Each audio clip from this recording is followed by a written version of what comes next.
And hello, Internet. Welcome to Land Beyond the Mist. We are all the way to session 7 today. I am excited to kick off the Labor Day weekend. And let's talk about what you've been doing in Antrim since the last session. Howdy, y'all. I'm Rumblewar. I am currently playing Grumpus the Wise, who is a level 2 paladin and is contractually obligated to Divine Smite at any crit from here on out. True. Grumpus, immediately upon returning from a very successful journey, has gone straight into improving the town. He's rich beyond his wildest beliefs. He is so excited at the fact that no one knows how dumb he is here, and that he has actually succeeded. He was tormented back home by all the other dwarves. They hated him. So now, Grumpus, in his downtime, will be purchasing the stables. And for a fun visual gag, the stables...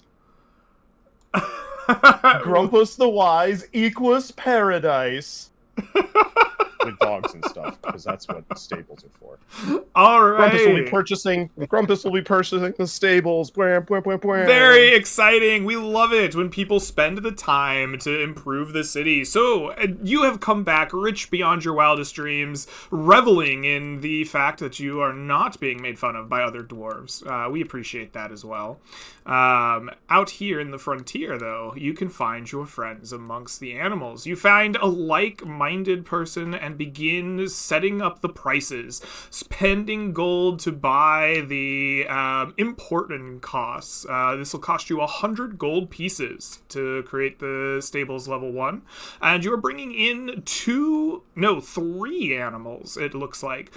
Mules, or donkeys, I suppose, either one, as they are your new pack animal for the mists out here. This will be a great boon, not only to adventurers, but to the construction of the city itself. This will help, all the stuff going on in the background. Everybody's going to be a little bit happier. In fact, I am going to raise Antrim's happiness by 1 for receiving mules to help them with their labor. You don't have to worry about that for the moment, but I am tracking just the mood in town. You are also bringing in mastiffs, small, not small, actually quite large dogs, but smaller than horses, for, our smaller friends to ride around on. These are not war-trained mastiffs.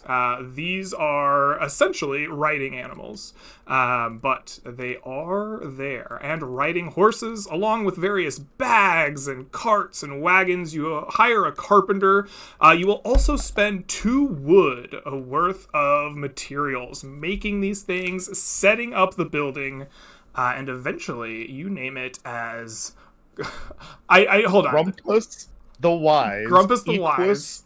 Paradise. Paradise. All right. Maker. The carpenter only had 2 letters, and Grumpus really wanted big ones, but only could afford so many at once. Perfect. So in Antrim's resources, I will mark down that you have founded the stables level 1, and they are called such. As the founder of these newfound stables, you have the opportunity to get founder's privileges and use them first, before anyone else does. Level 1 stables simply provide you 2 things. They offer you additional training. You may spend gold and time to train your animal handling or nature, and gain a +1 to the declared skill check until the end of the adventure. In addition, the following mounts that we discussed and goods are available in the market during downtime. Would you like to go to market and just buy up some of these creatures you've imported, or would you like to spend some time training? I'm absolutely going to drop some gold. Boys, did we all agree 2 mules and carts is sufficient? Yeah. 2 All right. mules, 2 carts, and I will be purchasing a mastiff for myself, Greg, for I believe 71 gold. For 71 gold, coming with the math pre-done. I like it. Let's just do a quick double check. 2 carts looks like 30 gold. 2 mules looks like 16 gold. That's 46. What else were you buying that got you to 71?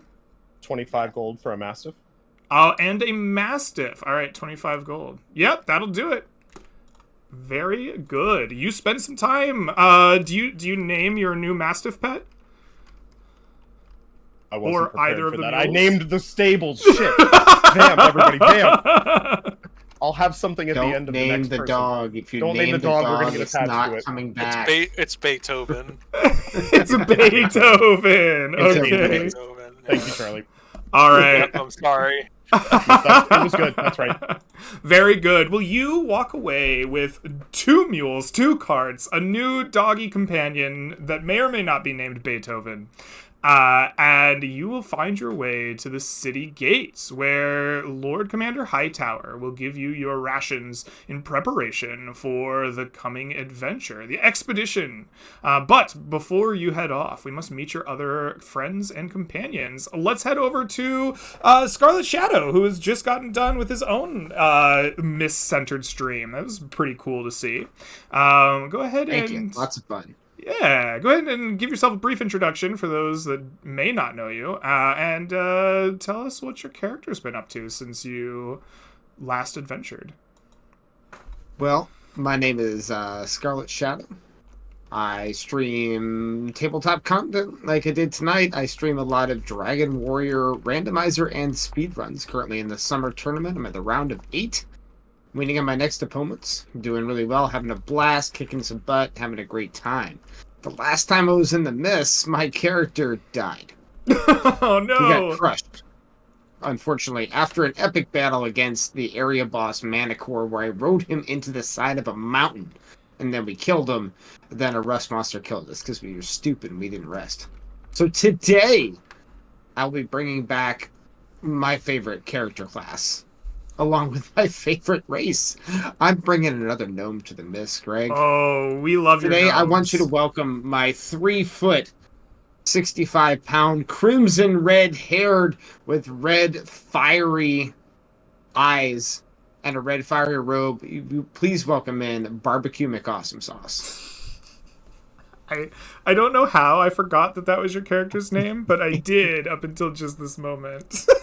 Greg, until I get a gnome to level 3, I'm gonna keep throwing like different condiment McAwesome sauces at you. You until know, I get I somebody to approve. thrive. It's gonna happen. Well, Barbecue, you have the pleasant opportunity of telling us what you've been doing since you stepped off the boat. You haven't gone out and adventured and experienced the world at large out here in the Mist. You've been bumming around Antrim for some time. And tell me, what is it that Mr. Barbecue has been up to? Well, Barbecue is a Gref character. He kind of came off the boat, looked at this ramshackle town immediately in disapproval, but kind of kept it to himself. And then went off and found the only place of study and learning, the library. And he's been in there doing some research into the surrounding area because he wants to have as much knowledge as he can before he ventures out into the dangers of the Mist here. So I've been in the library, and I've heard tale that there are rust monsters to the north, that even a mine has been discovered, and this town seems to be deathly short on metallic resources. So I want to know these rust monsters that lie to the north, if I can find any weaknesses, any secrets about them, and I go diving into the books of the library, trying to find any information I can. Absolutely. You go to Books a Couple, where there are canonically mostly porn mags, according to the founder, but the collection is growing every day. And sure enough, you spend your time combing through Books a Couple and finding a few books on rust monsters and the observations of those that have encountered them here outside the Mist. So your topic, you said, is rust monsters, weaknesses, weaknesses, something else? If I had to label the topic, it would be weaknesses. Okay, so you are researching If I can't rust find any weaknesses, I'm just going to look for more general information, but that's what I'm looking for. Okay, so I was going to ask you, so you get one question to the DM after all this research, combing through the books, cycling past some magazines of dubious quality. Okay. your one question, what are Rust Monster's weaknesses? Yes, that is the question that I want to answer. Very, very fun. Well, you, in fact, not only have like plenty of books on this topic, you will notice that these Rust Monsters exist in a little bit of a different state than the Rust Monsters that you may or may not be aware of from the mainland. While they share the lust for metallic material, it seems they turn things to rust. You've actually got some like on-hand corpses, maybe some like doctoral notes that have been scribed and like submitted to Books a Couple as the official library here. You know that these Rust Monsters, while normally don't have a specific mainland weakness, are very attuned to sound and vibrations in the air through their antennae here, to the point that it feels almost like they are hive-minded, like bugs. Like they're getting communication not only from each other, but from something else far away, and it's being passed through the airs of their antennae, which both is dangerous, but also potentially, at least for the smaller ones, the Rust Monsters proper, perhaps their weakness, as they seem to be guided or at least given some form of intelligence and purpose through the airwaves themselves. Interesting. Wonderful. That is great knowledge. Absolutely. I'll share with my party once we meet the rest of them. Excellent. You close up your last books, maybe check out a magazine or two for the road, and then head out to the town gates, where you'll meet Grumpus and the Lord Commander Hightower, who will hand you your 3 rations as you prepare to set out beyond the gates into the hills once more. But before you guys head out, we have to meet our next 2 here, and in camera order, that brings me to Soul Crusher. Welcome back, my friend. Always good to have you. Why don't you give yourself a brief introduction? Tell us about who you are, what your character's name is, what they look like, whatever it is you want to introduce them as, and then we'll talk about what you've been up to since your last session. Excellent. Talon the elf. The elf that got kicked out of the house as soon as the mists opened up by Dad, because Dad wanted his bachelor pad back. Has been just kind of running around and just trying to survive the many ghost attacks. He's so many ghosts, so many big rune monsters everywhere. All of these weird. There was a very sad tree at some point that he tried so hard to make have a great time and just utterly, completely failed. There's been like log mud flow surfing or something, or mudslide surfing. You know, there's been a lot of great times, and right now he has like a bow that, like, every time he's like stringing his bow, his fingers just like squirt blood. He's like, ah!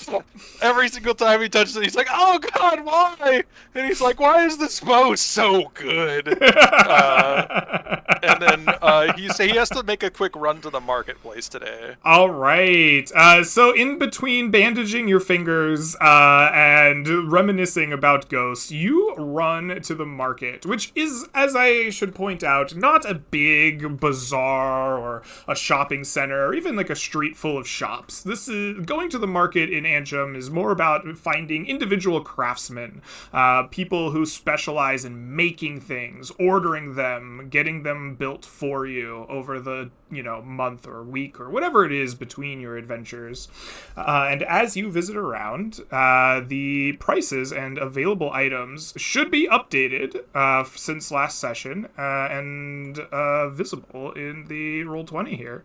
What are you going buying? What are your market actions, I suppose? So I have to buy a bunch of stuff, so I'm gonna start with 40 arrows because my arrows got stolen by a cat person, of which there may or may not be signs posted up in the city with like crudely drawn cat pictures that says, "If you see this cat, do not feed it lasagna at all costs." Like menace to society written underneath of it. But I will buy 40 arrows, which I believe are 1 gold per 20.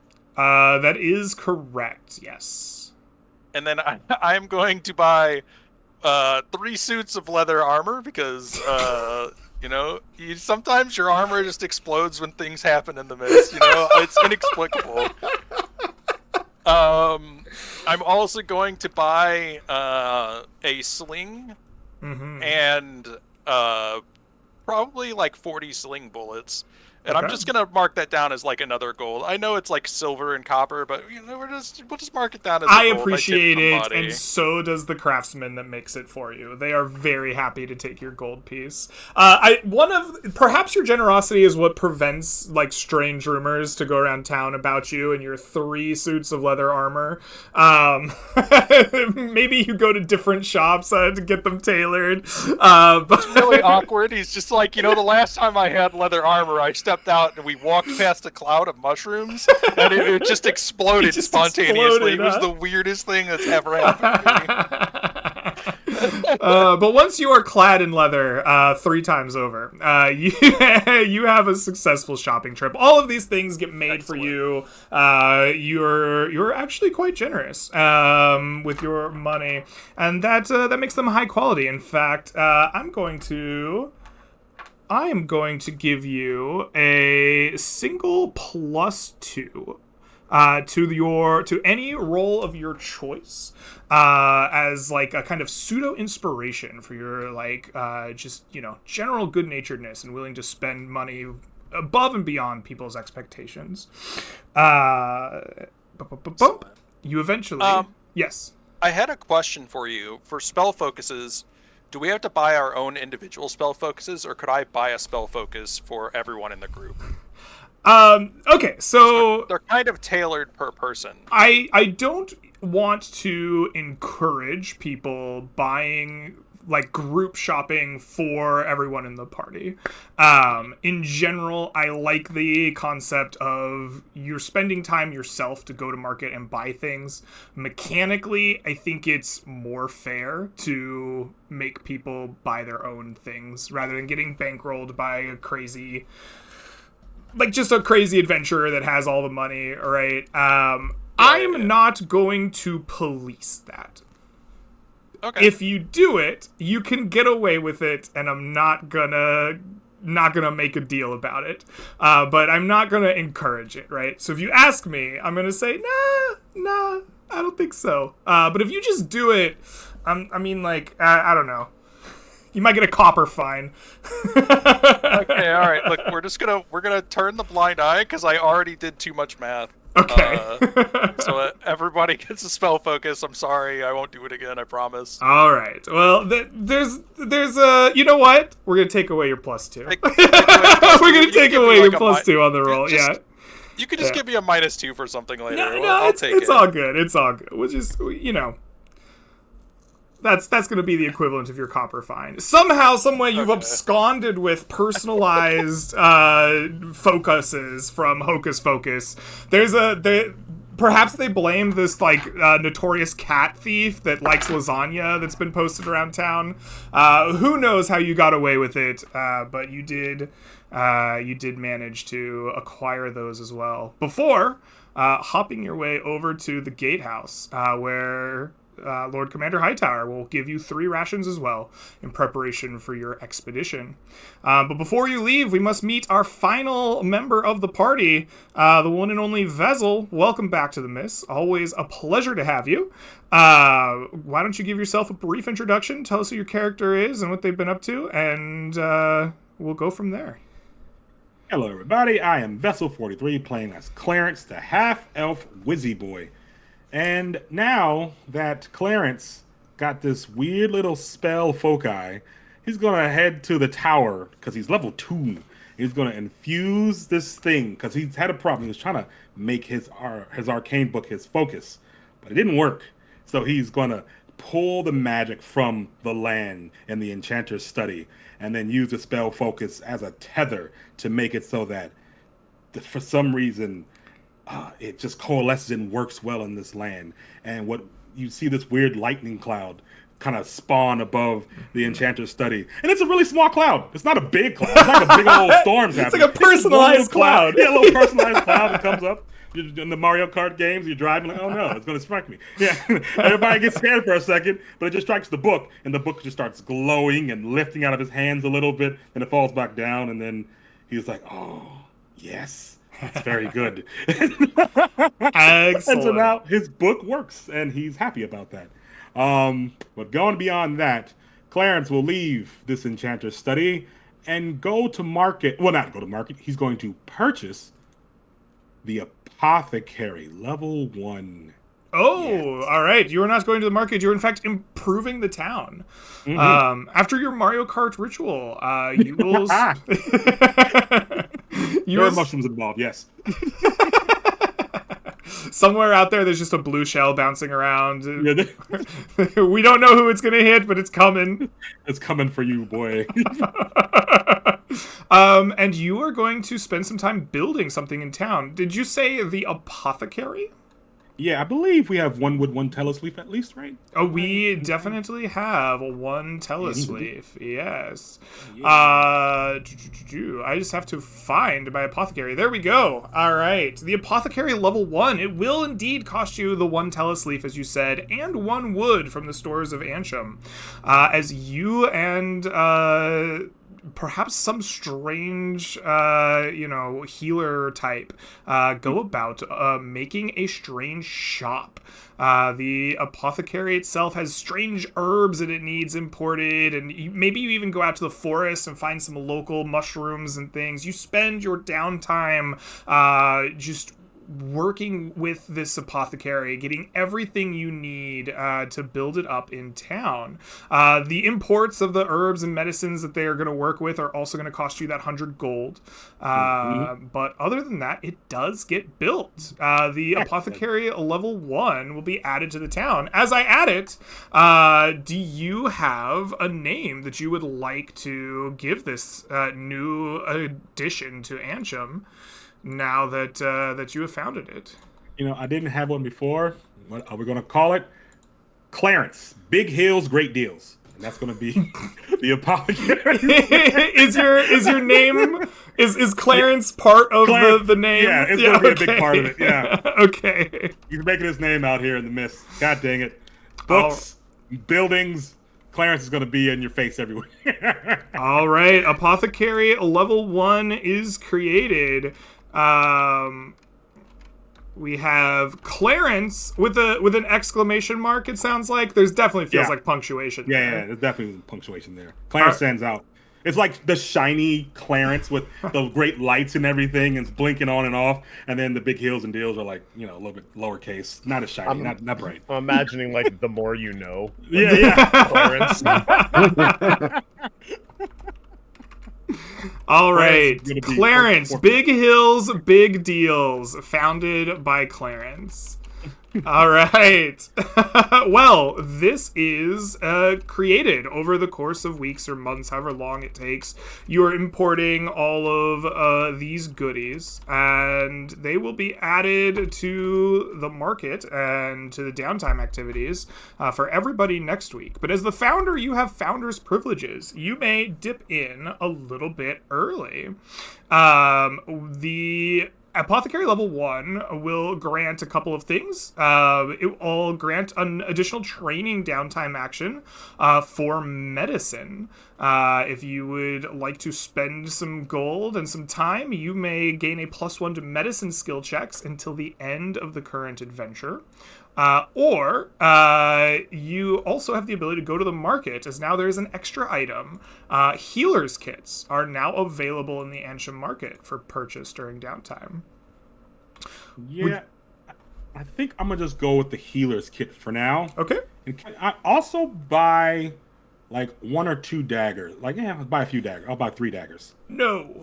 No, cool. It's good. It's good. You can purchase the med kit or the healer's kit because cool. As a founder of the apothecary, any items it adds to the market you can purchase. But you've spent your downtime action building this apothecary, right? You would have to spend your downtime action properly going to market to get other items. Makes perfect sense. I'm super down. Yeah. Next time, like, kick Soul Crusher in the ribs or something. I hear he buys things for other people. That's funny. I've got a dagger for you if you really need it. I'm good. All right. A healer's kit. I do not have the price of in the Roll20, so I'm gonna have to go find it in my actual notes here. That will run you 5 gold pieces. Done and done. All right. Well, excellent. We have had 2 new wonderful additions to the city, more things and options available to our players, and then you too will find your way to the eastern, or I guess probably northwest gates of the city of Ansham, where Lord Commander Hightower will give you your 3 rations as well. It is early in the day. You will be granted 6 exploration points, all your own, and you will be granted full purview to go explore up towards the Tarnished Hills. As you breach the gates and feel the, strangely warm weather of this shifting and distant land, who amongst you will take the lead in these early hours as the party sets forth on their adventure?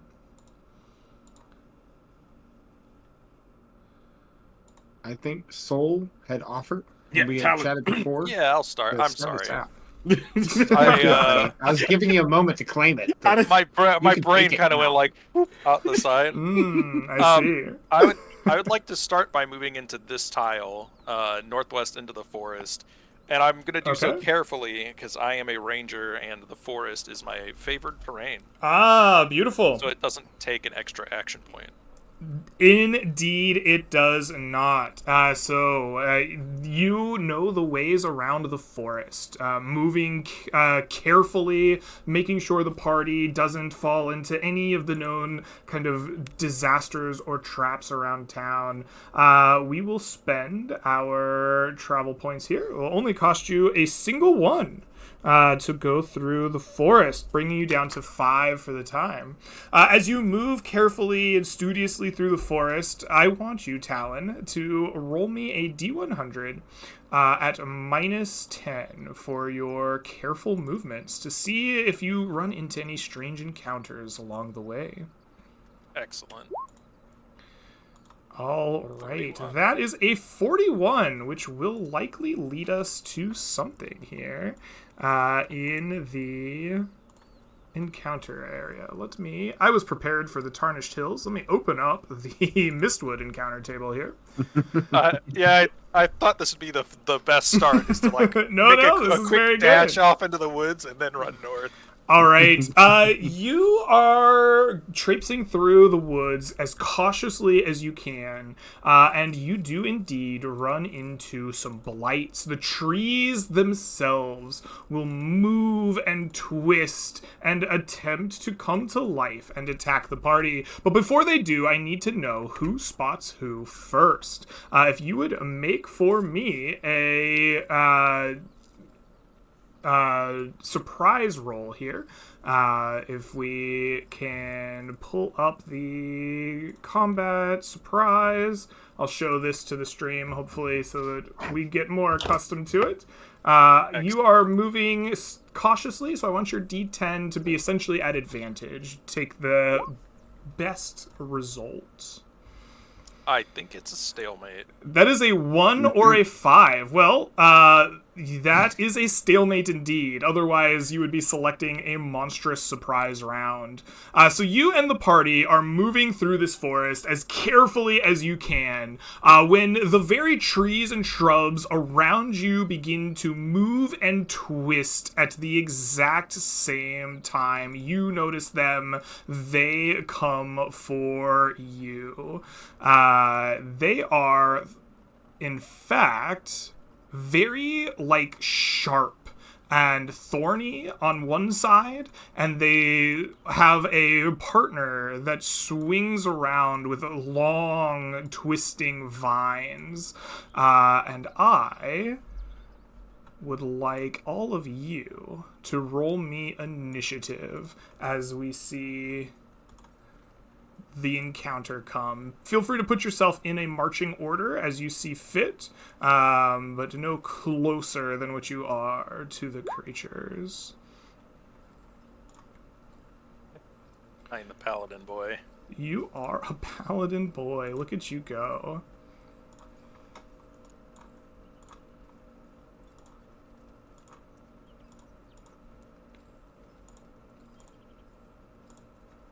We'll get rid of that. Is Roll20 like slowing down? Roll20 seems very slow today for some reason. I am having that good. I problem was worried as it we was me. speak. No, I am struggling with now. that also. I apologize for the slowness How of dare it. Roll20 be slow on the Friday night of a 3-day weekend? It's who would be playing D&D at this time? Who would indeed? All right. As combat starts, I want... Wow. Well, not last. You are not Thank you, last. That is good. Our turn orders here. Do I weird one. have everybody? Clarence, Barbecue, Grumpus. I do not have Talon, it looks like. Being really bad at D&D today. There he is. There it is. All right. Talon, you are in fact the first to move. The party leader ready and willing to jump in. As the bushes, the trees, the vines start moving and rushing to fight you, it comes to your initiative. What will you do? Talon knows that wherever he goes, more blights are going to pop up out of the ground. This isn't the first time this has happened. So he's just going to run headlong into the first group of blights that's probably over here. And I will turn in. I will take an arrow shot at this. I think that's a needle blight, maybe? This here is in fact one of those thorny, needly looking blights. Yes. You know what? This is the first combat. We're going to cast Hunter's Mark. Ignore the damage on that. Okay, you cast I just Hunter's needed Mark, placing it upon this creature. Have we seen the magic of your Hunter's Mark before? No, this is the first time I've cast it. Excellent. What does it look like as you cast your Hunter's Mark upon this creature? He will point his finger and a flick of blood will come off and splash on this creature, even though it's way too far for blood to go that far, and then it'll be dripping blood. Okay. I think is an effect kind of looking from the bloody bow, or stemming from the bloody bow. Oh, I like And it. I will take a quick shot at it. All right, you this flick might your look blood. You splash him janky. with it. That 17 will hit. Excellent. And it is 7 whole points For of damage. 7 whole points of damage. The twang of your bloody bow is sharp, and the creature itself is bloodied. You hear a splintering, a shattering of its internal woody pieces by the bow as it pierces through, but it stands and looks to you menacingly. Excellent. The health on the second one also went Yeah. down for some I was reason. gonna Oh, that's really Shoot. funny. Interesting. I understand why this is like this now. It was just that good of a shot. It was just that good of a shot. Yes. All right. I'm going to have to play with that. I think that's going to happen to all my monsters here when they're doubled up, but we'll figure it out. All right. Excellent. That will be my turn. With that, the Vinus Blightus will go. This creature is going to just begin to zombie walk forward. It's like vines rolling underneath it. Not like legs, but like long tendrils, just rolling like a caterpillar. And the first thing that it reaches is Grumpus the Wise. This roiling, tendrilic-like vine blight is going to reach up and attempt to constrict you with its remaining tentacles. With a 6, it just thumps against you and your shield for a while before being very disappointed and giving up. Grumpus, it comes to your turn. What will you do? at this point, leap off of the definitely named dog, Beethoven. Okay, perfect. I have a spear? I have a spear. I will be attacking this noodly appendage Tangela thingy in front of me. Excellent. Please do. Roll 14. A 14 is going to hit that Vine Blight. You pierce right into its many tendrils as they wiggle around past you. Max roll, max damage roll. Whoa! Good boy. That's And then I'll just yell something like, "Hey, over here!" to try and get the attention of the one that's bleeding and the one that definitely didn't get hit by the arrow that the first one got hit with. Okay, excellent. My roll 20 is shitting the bed super hard. I'm getting like big red server interruption errors, so we'll see how good this goes. We can do this theater of the mind with pen and paper. Yeah. I mean, if we have to, we will. Dude, I have D20s right here. You can trust me. I'll roll it to the camera screen. Perfect. The Needle Blights will then get to move. This one kind of like takes up a position next to its tree-like brethren, and it looks to you, Soul Crusher, or not Soul Crusher, Talon, the bleeding half-elf that's flicked your blood on it, shot it. It says, in like some weird raspy needly voice, "I can do that too." And it fires a volley of needles your way. It will fling them at you with a 17 to hit. That will hit me. Excellent. You feel like, oh my god, you feel I'm unconscious. a just rain of needles, thick and heavy, piercing you all over your leather body.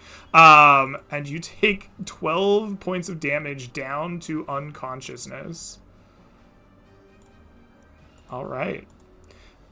This Needle Blight will step up, probably emboldened by his friend. He doesn't go, like, behind a tree or anything, and he looks to the group of 3 down here, and he thinks...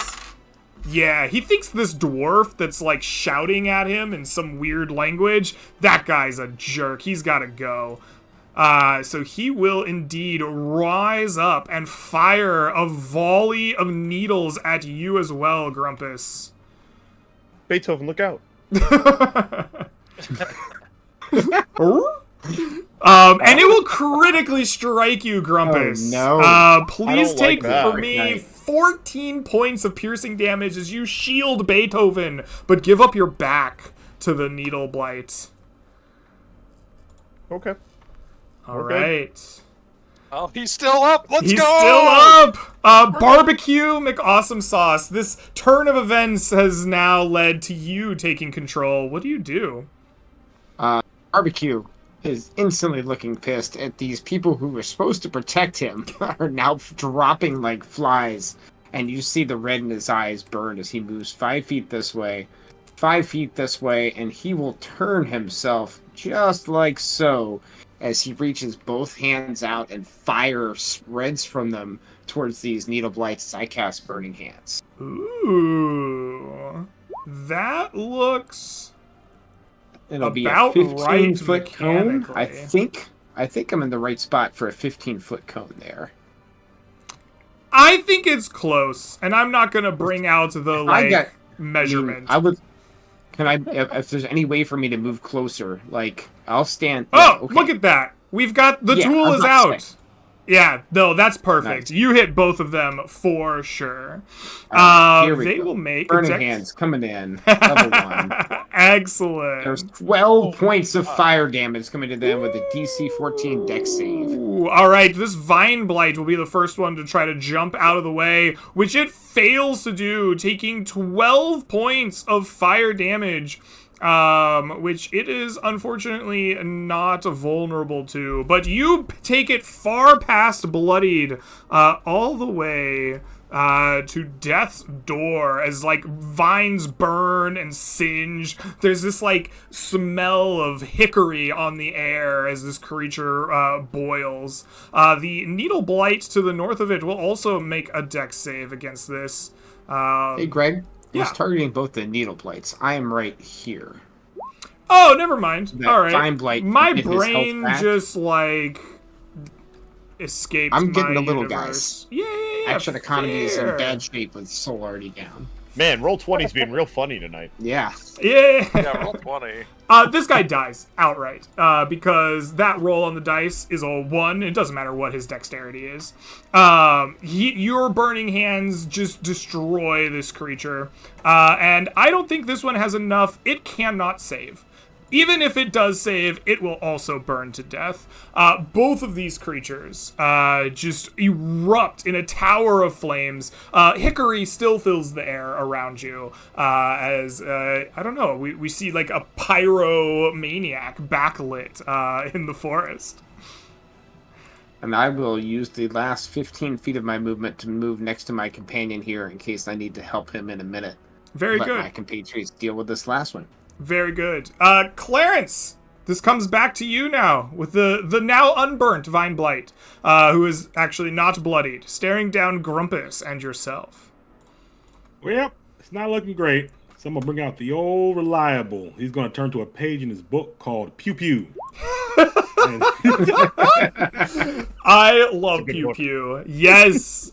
You cast Pew Pew. Go ahead and roll me a couple more of those. All right, 11. Oh, baby, you do 11 points of damage. Not quite the 12 in that, like, alternate universe that we saw before, but your pew-pews just, like, start ripping pieces of vine off this creature. The vines, like, fall to the ground, withering almost immediately as this thing is on death's door. Well, I was hoping that'd be a little bit better, but all right, I'll take it. Grumpus, kill it. Somebody, kill it. At the end of the round, Talon was indeed correct. There was another blight behind you, but Talon was incorrect on where he ran, as the blight appears behind good old Clarence here. As you shout, "Somebody, kill it! Kill this thing!" You see a fully healthy needle blight just emerge out of the forest underbrush behind you, ready to enter initiative. Talon, you're dying. There's You're on the always- brink of death. Please make me a death saving throw. There's always a bigger needle blight. Ooh. Oh, I nice. passed. Almost. That's a new thing for me. That's what I need by action this round. Please mark one success, Talon, as the Vine Blights will go. This one here is locked in a death struggle with Grumpus, trying to constrict you with its now broken and withering vines. It will make its attack upon you once more. Oh, with a 9, it's still just like bouncing off of your shield. It's really pathetic, honestly, to watch. Ready for the crit, boys. It's coming in. But this one behind walks straight up to Clarence. You notice it. You are not surprised, but it attempts to constrict you as well. Book, save me. Oh, sick. I'm going to use shield. F this. Damn! All right, Clarence. I don't think we've seen your Wizzy Boy use a shield yet. What does this look like? So a page is gonna go up to his open up in his book, like right in front of Clarence, and he's like gonna like kind of like and then you'll see like a giant, just bigger book kind of shoot out of his book and just be a giant shield book in front of him. I love that it's blocking with another book. Yeah, books and books. You just see this enormous book. It says war and peace on the cover, and it just blocks everything in front of you. The vines have no chance under the density of Dostoevsky's writing. And with that, the Vine Blight's turn ends. Grumpus, it comes to you. What do you do? I need to take down the one next to me, so I'm going to once again. Actually, I'm going to taunt it a little bit first. I'm going to be like, because it can't hit me with its little noodles, and then I'm going to stab it. Excellent. That is a 15. Good thing that will hit. because I taunted it. Oh, the rolls. That's too Nice. Beautiful. Your spear just runs through this thing, and then you like twirl it around like a ribbon for a while, and it falls off. Just an empty mess of withering, desiccated vines as you kill this creature. I turn to Barbecue. You've got Talon, right? Who? Alright, great. And I'm gonna run here and here to try and get this nerd off of my boy Clarence. All right. I like it. With that, the needle blights continue to burn. They're just nice kindling at this point. And it comes to Barbecue. All right, Barbecue, I think, is going to reach out and then crush his hand together as you see a necrotic spectral hand appear behind the blight and try to grab it and constrict it around the neck as I cast Chill Touch. Ooh, nasty. All right. 21. Okay. I do. Oh, there it is. I'd see it now. Chill Touch does exactly as you say. A spectral hand just gripping the neck of this viney creature. It'll deal 5 points of damage to it. And it will, I believe, lose movement speed? 5 feet of movement speed? Uh, It can't regain hit points. That's what the Chill Touch does. Yes. Very good. All right, this comes. I will is it hold my undead? position and. Necrotic stuff works against undead things all the No, time. but if you hit an undead target, it also has disadvantage on attack rolls. yeah. No, this is a construct. I will take a look at this Talon person who's supposed to be laying on the ground and check his wounds, but of course I can't do anything this turn. All right, you start Like poking. Spine sticking out of my throat, like. He reminds you of another character you saw in the library, a Sonic or something, but this one doesn't quite look as healthy. But we come back around to Clarence as you stare down this noodly threat. Clarence is in a bit of a rut. He's trying to figure out what to do. He has 1 spell slot left. It's been literally 20 minutes since they left town. Things go badly. It's been a little longer than that. You've traveled like 8 miles, okay? Yeah. 8 minutes ago. I'm kidding.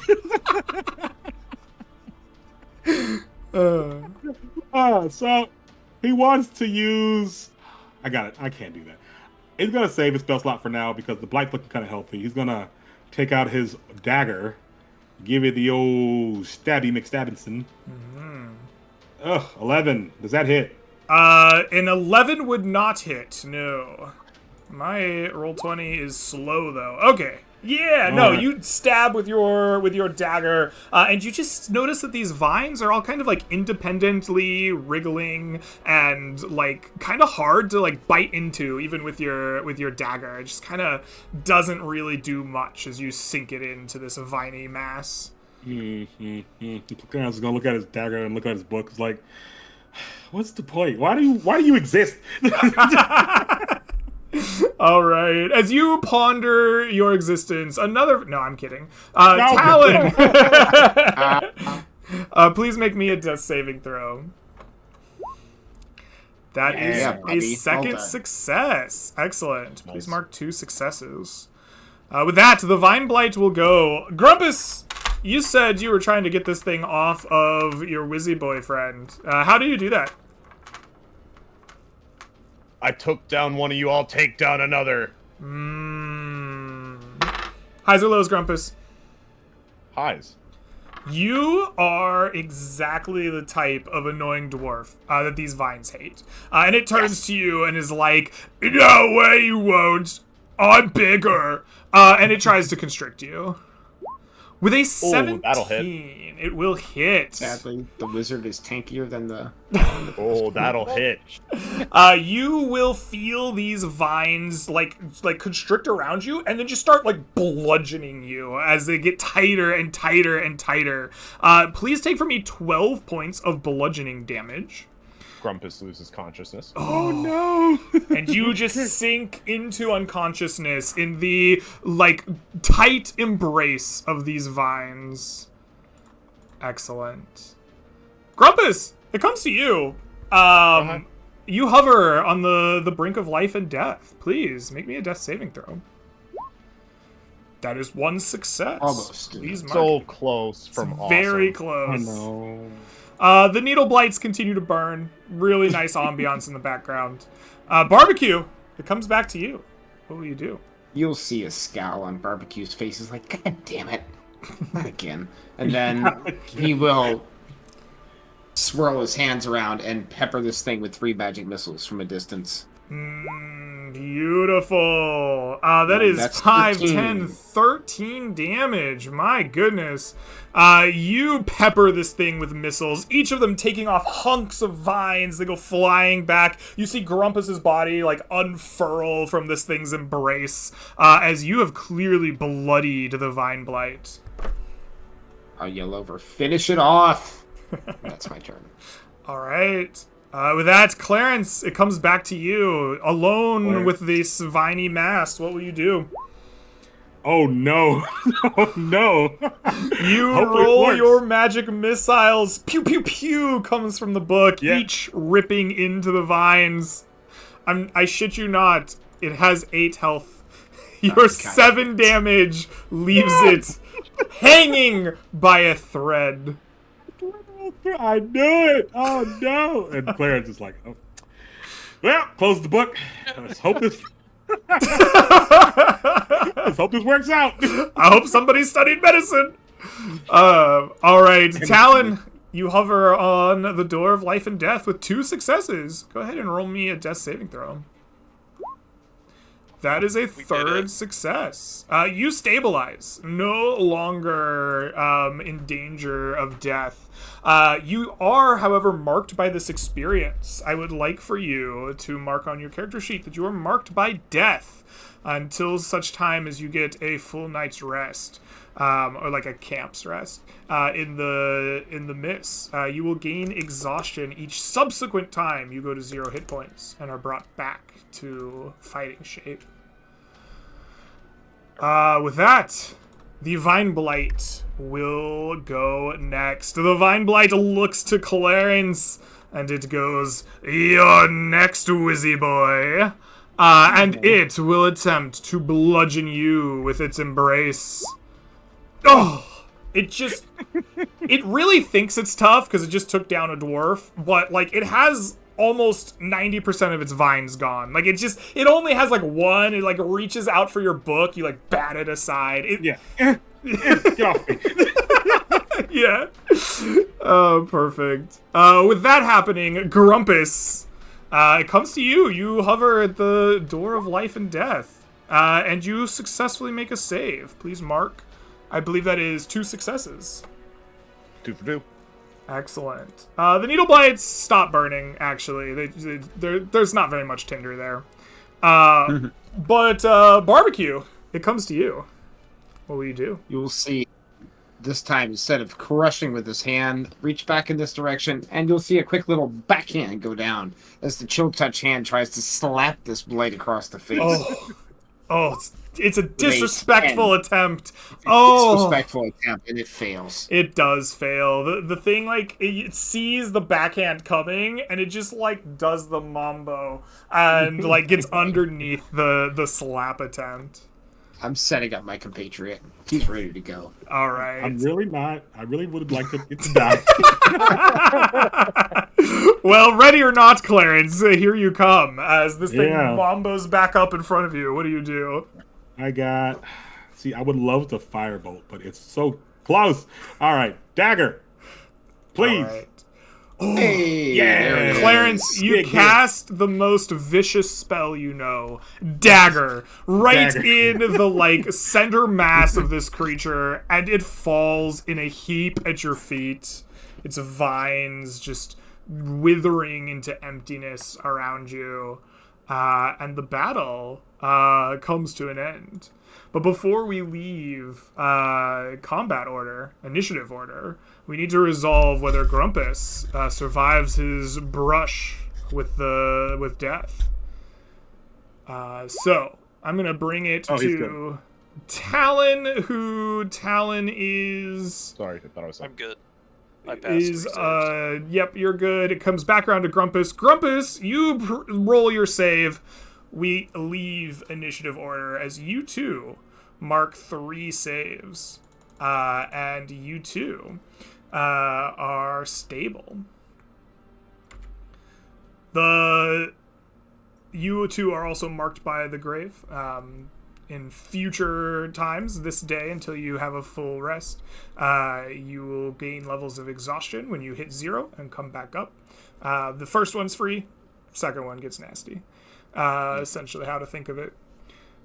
So, your party leader lies unconscious. Your dwarven compatriot lies unconscious in the forest. What does Clarence and Barbecue do in this moment after you realize that the fighting has come to an end? Clarence, he's gonna make sure they're both okay. He's got his med kit. Realize he doesn't actually need it. They're breathing steady. They're looking good. He's like, oh, that was so crazy and so weird. We didn't get hit, and we don't have Of armor. course we didn't get hit. What are you talking about? It's like people with armor are cursed to get hit. It's so weird. All right, That's why we stand behind them, Clarence. you're Well done. darn right, McAwesome. You're the best. Anywho, he's gonna start checking on these viney blights and blighty dudes, and going through their bodies, seeing what they got. What are they? What makes them tick? Absolutely. These things are withered, like almost rotted or decayed. Not so much like wet and gross rot, right, that you might expect in this kind of damp and weird forest that you're in, where there's always darkness. These things are desiccated as they rot, almost like the water, the life force inside of them like has seeped out. You've like dry, brittle vines, right? You could almost like tear them like paper. The twigs have burned to ash in front of you. And they seem to be like the very things that they looked like long vines, sharp needle-like twigs, but they're like dry. Anything that like the needles like all in Talon's like chest and the back of Grumpus are like dry and like frail. They almost turn to dust if you were to snap them. The vines tear like paper. The water, the life of them has kind of been sucked out in some way. Interesting. He'll begin noting that down in his book and whatnot, and then he's gonna probably search the area for anything interesting, if there's anything around here. Go ahead and give me an investigation check as you search the area. What does it look like as you search? Well, it's like he puts out his book. It's almost like a little detection book, like goes to the detection Like page. the divining rod? Like... Yeah, and then it's like beep, beep, beep, beep, beep, beep. Okay. If anything interesting pops up, it starts beeping much louder and faster. But yes, investigation to me. All right. How smart am I? Oh. Pretty smart. You are quite smart. When you investigate this area, you see that the like wood around you and the wood of these creatures doesn't match. These creatures are definitely of a forest, but they are not from this forest. Interesting. So they migrate here. Oh, I'm not awake. Hang on, never mind. Do you guys wait the D4 hours it takes for them to come awake? Oh, absolutely. There is no way. Yes. Yes. All right. You spend a full 4 hours for these two to wake up on the dice. It's, you investigate, what do you talk about? What do you do as you wait 4 hours in the dark woods? I would imagine that me and the barbecue wizard is going to have a good time talking about theories and theorems, nerdy things beyond compare, knowing that Grumpus and Talon would never understand the true complexity of the world in this manner.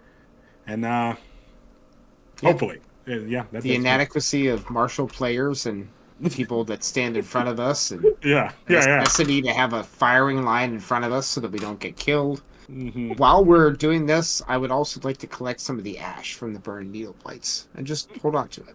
Absolutely. You may do that. Do you have a vial or something to put it in? Like, how are you carrying the ash? I was going to put it in one of the containers in my component pouch. Oh, that makes sense. Absolutely. You put some needle blight ash in your component pouch. I don't know if it's a component for anything I have, but we'll find a way to use it. I like Also, it. can we mechanically take a short rest while we're waiting for our compatriots to I wake will up? absolutely allow you and your compatriots to burn an exploration point during these 4 hours to take a short rest mechanically.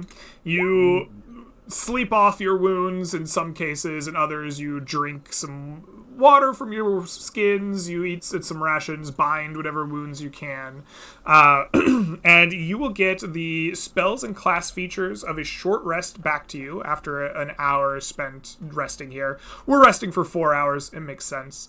You will also be able to spend up to 1/2 of the number of total dice in your hit dice pool to regain HP lost. How about us unconscious folk? Do we You also can get to take roll part like in a this die? as well, yes. Yay! Yes. Woohoo! Yay! Woohoo!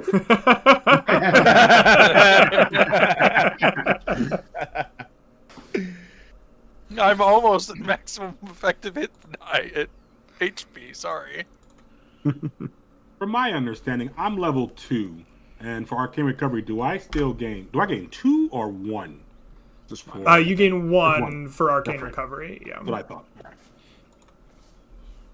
correct. I will also gain 1 because it's half rounded up. Yeah, yes. I will Otherwise, it'd be reach. kind of useless for me. So I'll reach out and touch Grumpus. Oh, Okay. I can't find the spell. I can that's when you click the Lad, button what's and then you going say, on? Oh, otherwise man. people don't want it. That's almost a max roll. Take 8 HP. All that was right. much better than what I thought that you were starting with. Thanks, Yeah. lad. That's my parade. I was going to head into the forest for a bit and give you some time. All right. All right. After the short rest is done, you've had the chance to investigate the area. It comes back around to the party here as you all are once again hale and hearty enough to explore and adventure. Talon has led you successfully, after a little bit of a combat, to this hex in the forest northwest of Anchum. Now that you're here, who is taking lead for the party actions at this point? We're just headed north. Sorry. Yeah. We're just heading north from here, right? Mm-hmm. Okay. I forgot where the end goal was. I know it's up-ish. I was just going to explore this hex if you guys are down. Just to see Yes. if there's anything we can get. All I'm right. totally down. We got to Yeah. be careful as we're at about half resources. We can Yeah. totally call it a day after this if we run into something else. Mm-hmm. And just kill the rest of our exploration points if we have to. Yeah. So we're let's gonna explore. All right. carefully explore this hex. All right, definitely. absolutely. Clarence, I'm going to call you in the lead here since you kind of jumped in. You are going to explore the hex to find what you may find inside. And you announced you're doing it carefully, so we will spend 2 exploration points to do that, bringing us down to 2 remaining for the day. Clarence, I want you to tell me, as you are in this hex of the forest, right, what are you doing to explore it? How are you going to find the secrets that lie within? I'm doing using my book again as a detection for things, anything out of the ordinary, anything special, any useful resources. It's gonna just point out to me things that are inconsistent, that don't make sense, that kind of like those needle blights, they didn't make sense for what this area should be, and then it's gonna just kind of show me all the discrepancies around here. So I'm looking for things kind of out of place. Okay. Absolutely. Go ahead. As you are doing this, you're like following your book around like a divining rod. You're maybe asking some spirits. You're looking for the things that might be out here. There's a chance that you might run into some danger as you do that. Go ahead and give me a 1d100 on the encounter table as you trek through these woods with a -10 for your careful nature. That is a 63. Uh-oh. By God, you have found fallen, dry trees, Clarence. Your book leads you through the woods, and here you have found no encounter, but instead a patch of dry trees. They have all been felled recently. They lie in a kind of like a large swath, hither thither, no rhyme or reason to how they've fallen, and just you spend some time looking around cautiously, carefully. You see no signs of immediate threat as you look at them. These fallen dry trees are also particularly straight and free of wood rot or fungus. In fact, you are quite certain that these trees would be quite easily harvested and taken back to Ansham as like a wood resource. If you wish to spend the time, you may spend 1 exploration point as a party to harvest 60 pounds of wood to take back as a resource to Ansham. Grab the mules, grab the carts. We have wood. Bring it. Their names are Agnes and Ethel. Clarence, please. Oh, sorry. I forgot. Agnethiel and Clarenthal, whatever the freak. Get over here. We're getting some wood. They're our friends. Sounds good. All right, we get Agnes and Name Ethel. the mules now. Yeah, they're None gonna of us die, are making by the it way. back. They are definitely already dead. All right. You call Agnes and Ethel forward. You spend the exploration point and you chop and you chop and you chop this wood. You make sure to split it as best you can to long, straight boards. You load up carts with 60 pounds worth. And you are, after some hours, quite sure that you've gotten as much as you can from this area. All right. Sounds great. That is technically your encounter roll for this area. I want you to also make me a investigation check. I will let you either make an investigation intelligence check because you're using your book, you're using your mind to do it, or a traditional survival wisdom if you would prefer that for tracking through this area. I'll use investigation.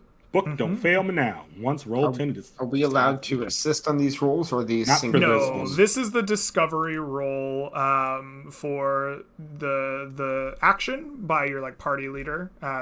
This one's just the Gotcha. party leader's role. Yeah. Come on, Oh, Clarence. middle Let's go. 25. Okay, cool. Let's go, Clarence. Oh, Clarence! He's big braining right now. You not only encounter dry, dead wood, you find a discovery along the way here. You find in this hex a game trail. You come across a narrow, slightly overgrown trail, Clarence. Their book, like, finding it for you because the ground cover is, like, lightly disturbed upon inspection, but would otherwise be kind of hard to find. But you do, in fact, find, like, evidence of like plants being disturbed, broken down. You find a hoof print here and there, and as you follow it to a terminus at a small pond where a wild deer startles and bolts away from the party.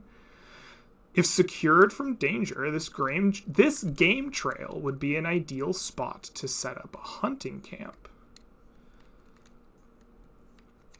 What do you do as you like see this? Like, is this a thing that you're invested in securing and getting for the town? Yes, I am. It's not that far from Ansham. We could easily defend this or get a hold of this. So yeah, how do I mechanically? How do I make this happen? Mechanically, you have a resource that is under threat in some way. You are going to describe to me how you are going to secure this and make it safe enough that people can come to it. Whether that's fighting monsters in the area to make sure that they're gone, at least for now, until more come, or it's protecting it or securing it in some way. I want you to tell me how you're going to secure it, and we'll resolve from there. That's exactly what's going to happen. We're going to look for like specifically monsters and predators of animal types. Well, no, not even the animal predators, but mainly monsters that would attack the animals that we would want to hunt. We might want to hunt bears. We might want to hunt deer. We might want to hunt, squirrels and small game. We are going to specifically set up like factions to go out and destroy every kind of monster that would harm them, so that the animals feel safer here and will more likely gravitate to this area. It's already an area where they like to eat and whatnot. Clarence understands that. They like to, go in places where the shrubs are low, where things are easy to get. The predators like this area because it's easy for them to spot their prey and then sneak up on them when they are leaving that game trail. So we want to make sure that this is as safe as possible for animals as far as concerns with monsters. Right. And so they sit here and are easy pickings for us. Absolutely, Clarence. And you do just that. You spend time here tracking, hunting, looking. You find wolves, you find like regular animals, predators, but you also find an encounter. You're seeking out these monsters and you're gonna put them down yourselves. You don't need to make a surprise roll here. You're on the hunt yourself. And the monsters that threaten this particular patch of ground are none other than wolves. You find them prowling around themselves. In fact, they have a kill somewhat near to the game trail and the terminating pond itself. They are like mottled and have strange, almost like rune-like patterns in their fur. But you and the party know that if you want to keep this watering hole safe, you're going to have to take down this pack of 4 rune wolves. I want each of you to roll me initiative here in the forest as you are going to clear out these. That is the wrong map. That is somewhere else entirely. All right. That's terrifying. Yeah, no, don't worry about that place. Man, those sound great, Greg. Thank you. My map was zoomed in. I couldn't see anything. What did I miss? I don't want to know. It was big. There was nothing there. I want each of you to roll me initiative against this pack of creatures to clear them out. As soon as roll 20 lets me. Nice roll, Soul. Thank you. I rolled just fast enough to get the first shot and then run straight into something every time. See my roll. Let me roll again. I see an you're 11 in up there.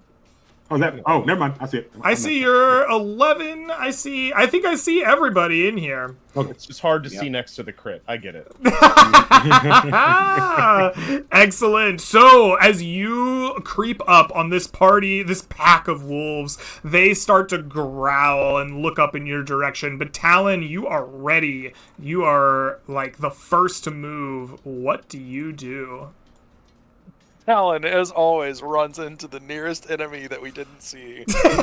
And we'll turn and take a shot at this leftmost wolf. I don't have any spell slots to mark it, sadly. Oh, sad indeed. All right, you take a shot at this first wolf. It is a 15. That hits. Please roll me damage with your bloody bow. I even remembered to take off Hunter's Mark. Very good. Proud of you, sir. Oh, Thank you. it's doing the thing. There we go. It takes 5 points of damage, which is enough to get us essentially to half. We will say that you bloody the creature with your shot.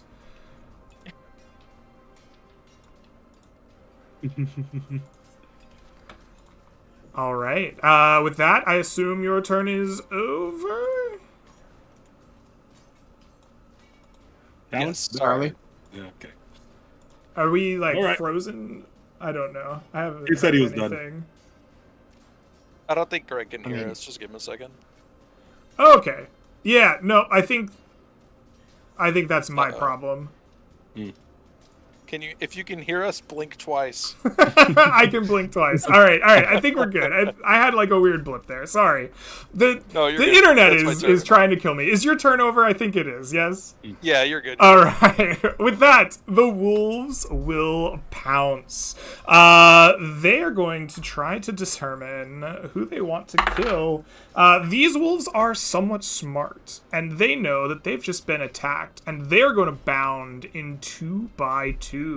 Their movement a little bit more unnatural than you would expect from just hunters, and their runes kind of glow as they move. These two bound together in a almost like, okay, roll 20, can you give me the control? Thank you. In an almost like hypnotic like dance, and they surround Talon as soon as they I'm sorry, can. Charlie.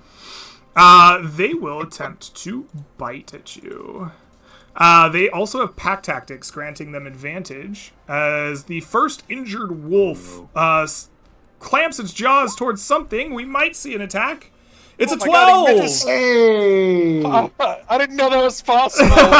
All right. When One you're more- wearing one more, three hold the suits of line. leather armor at once, Oh. you can block the shot. Yeah. You have 3 suits of leather armor just, like, helping to, like, stop the Got their claws to penetration of the first two, bite. but man, that third one. But the strong. second one will also attempt to chomp on you, and this one It's fun. will critically God damn it. hit you. Please take from me 14 points of piercing damage.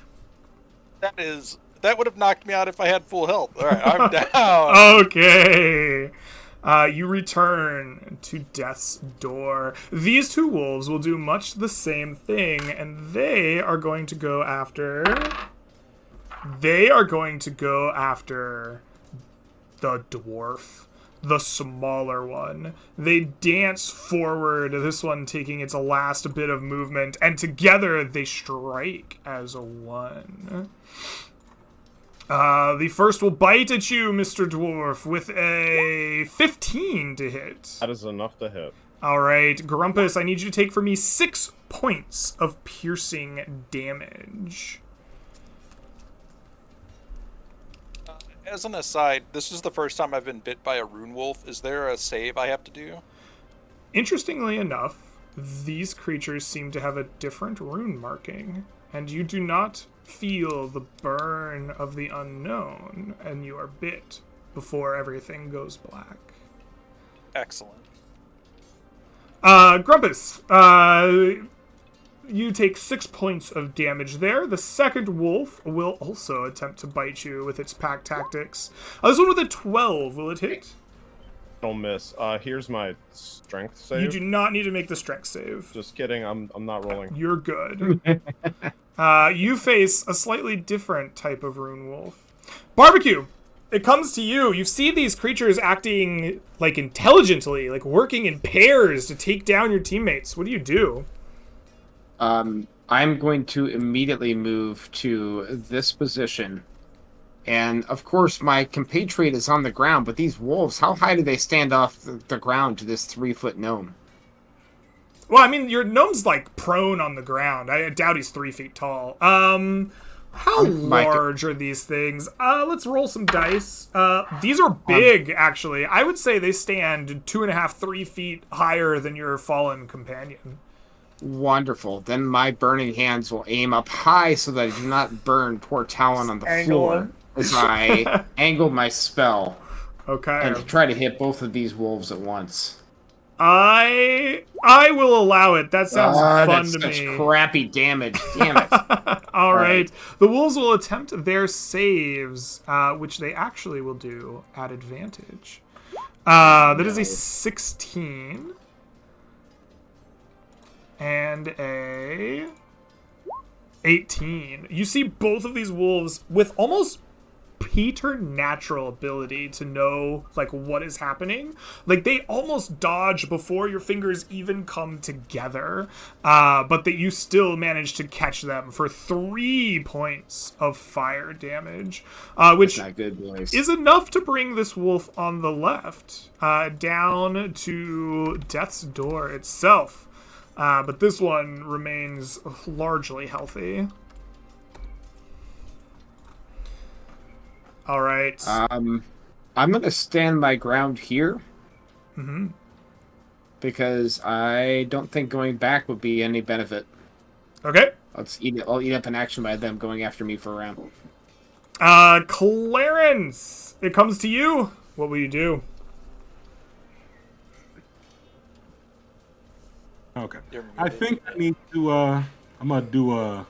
You guys can't be muted on me right now because I just have my like internet like poop out on me earlier. I don't know if it's me or you. Holy shit. So I'm gonna knock out. Oh, can you hear me? Yeah. I'm I'm good. Okay. Yeah. I'm gonna center it like so it hits just the wolves. Ooh. Okay. Yeah. And Yeah. knock out these two. You enchant your job, sleep from the book. Do you just like read a really boring passage from the book? What does your sleep look like? So when he gets to the sleep, he gets to a page and then he'll write ZZZ, and then it'll just kind of come out of the book and just float by and just like kind of touch them, and then they just kind of knock out. Definitely. You see both of these wolves just fall 100% to sleep in front of you. As I struggle with Roll20's like little makeup marker. There we go. It finally went. Both of these wolves just fall, just conked out immediately, and just like rumble their dreams away to you. And oh boy, Clarence thinks that the most viable person right now is actually Rumble because he can one-shot the sleeping wolves eventually. So Clarence, being as smart as he is, will go 1, 2, 3, 4, 5, and get right here to take the attention of the wolves away from his companions. All right, a brave move, Clarence. Excellent. Grumpus, it comes back to you after seeing the wolves put to sleep, and then your Wizzy Boy just charge into the heat of battle. What will you do? I wanted that spot. That was a good play. It was actually an epic play. That was a really very, good very play. smart. 25 is my movement? I'm fine. 5, 10, 15, 20, 25 puts me next to Talon. And obligatory lay on hands for my action. For... we're dying a lot. Take 5 HP, bud. Please don't die. Excellent. Sorry to disappoint you in a minute, Father. Talon, And then... Talon, as your a eyes bonus. snap open. You are healed by the healing hands of your paladin friend, Grumpus. But you have been marked by the grave, and as you awaken your eyes from the brink of death, I need you to mark 1 level of exhaustion. Absolutely. As a reminder, our exhaustion rules are different than by the book. We go from 1 to 10 with escalating -1s on skill checks, saving throws, and attack rolls. And bonus action, Shield of Faith on myself. I just saw a whole bunch of holy symbols last time I was out for the warrior, and that's my guy. So That's I'm your gonna guy. have scrawled on any of my parchment. One of the symbols is probably just a sword or something. I smack it on my shield, and I'm starting to clang around and make a whole bunch of noise and pray that they don't crit me. Excellent. You pull your Shield of Faith, the mighty faith of the warrior, out into the test. Talon, it comes back to you. You've opened your eyes from the mighty bites. What will you do? Talon will drop the bow and pull out the stabbing stick and try to stab this wounded wolf next to him. All right. Oh, So bad at no. That will not get it done. The wolf, with almost preternatural ability, just jumps away, almost as if it knew your strike was coming. All right. With that, the wolves will go. These two, there's a Wizzy boy here that's trying to like get them. They're pretty smart, but they're not smart enough to not fall for the bait. They're going right for this Wizzy boy. They're going to try to bite you to death. The first will spin around away from the dagger and lunge with teeth towards you, and a 19 to bite you, Clarence. They got you. Please take 7 points of piercing damage from the wolf. Cool. All right. With that, the second one will do the same, whirling about, and then a flurry of tooth and Just claw Just will be a 23. sure. All right, for 6 points of piercing damage. We're good. Oh! So good. The Wizzy boy alive! holds. Pretty good.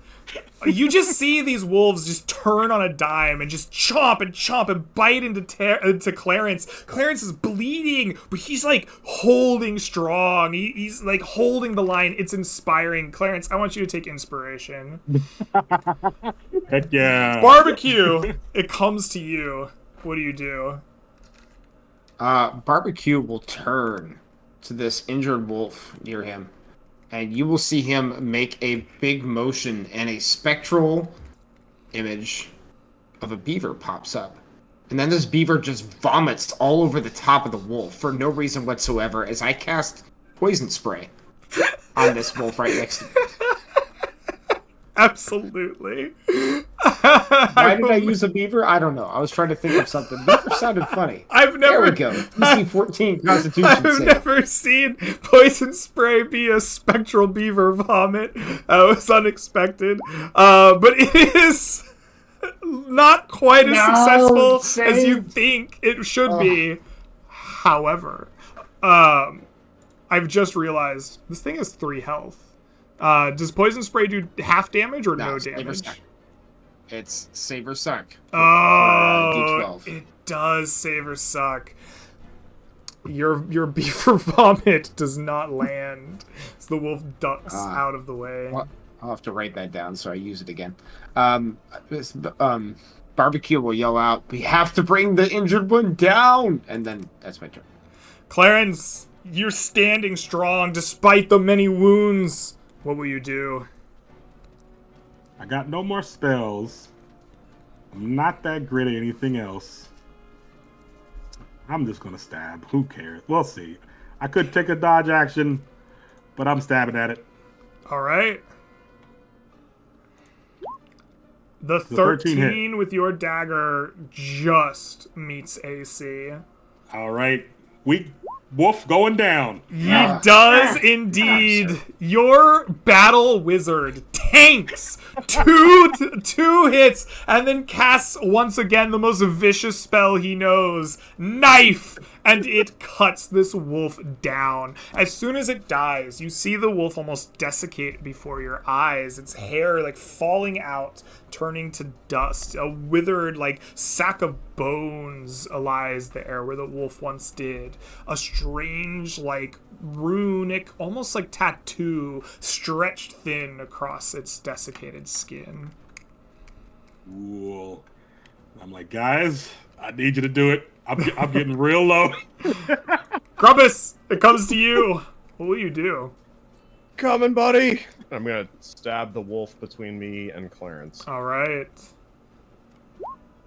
I'm going to attempt to stab the wolf. Take my inspiration. Take my inspiration. Get this done, bro. All right. Rumble, you've been granted inspiration from Clarence. Thank I you. used it wisely. And you used it wisely. Grumpus, please roll me damage. That is 6 points of damage. Grumpus, your spear strike is true. Right into the haunches of the creature. It falls to the brink of death's door, but does not die. Move and try and get the attention of this thing that I just stabbed and be like, Clarence, don't die on me. Don't die on me, Clarence. Excellent. We are going to mark the sleep counter down 1. Talon, it comes to you. What will you do? Helen looks at this useless dagger that has never hit anything. So they keep breaking every time he uses them, and he'll drop it and pick back up the bow and take a shot at disadvantage because they have a better chance at hitting it.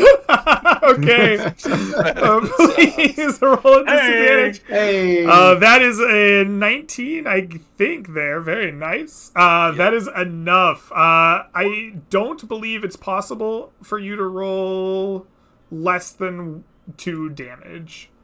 And So this is the first time that this bow, the bloody bow, has killed something. What happens when this bow kills a monster?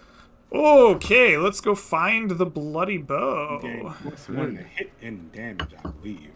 Why is the boss music starting, and why are they singing in Latin? The bigger root wolf comes out. The bigger wolf comes.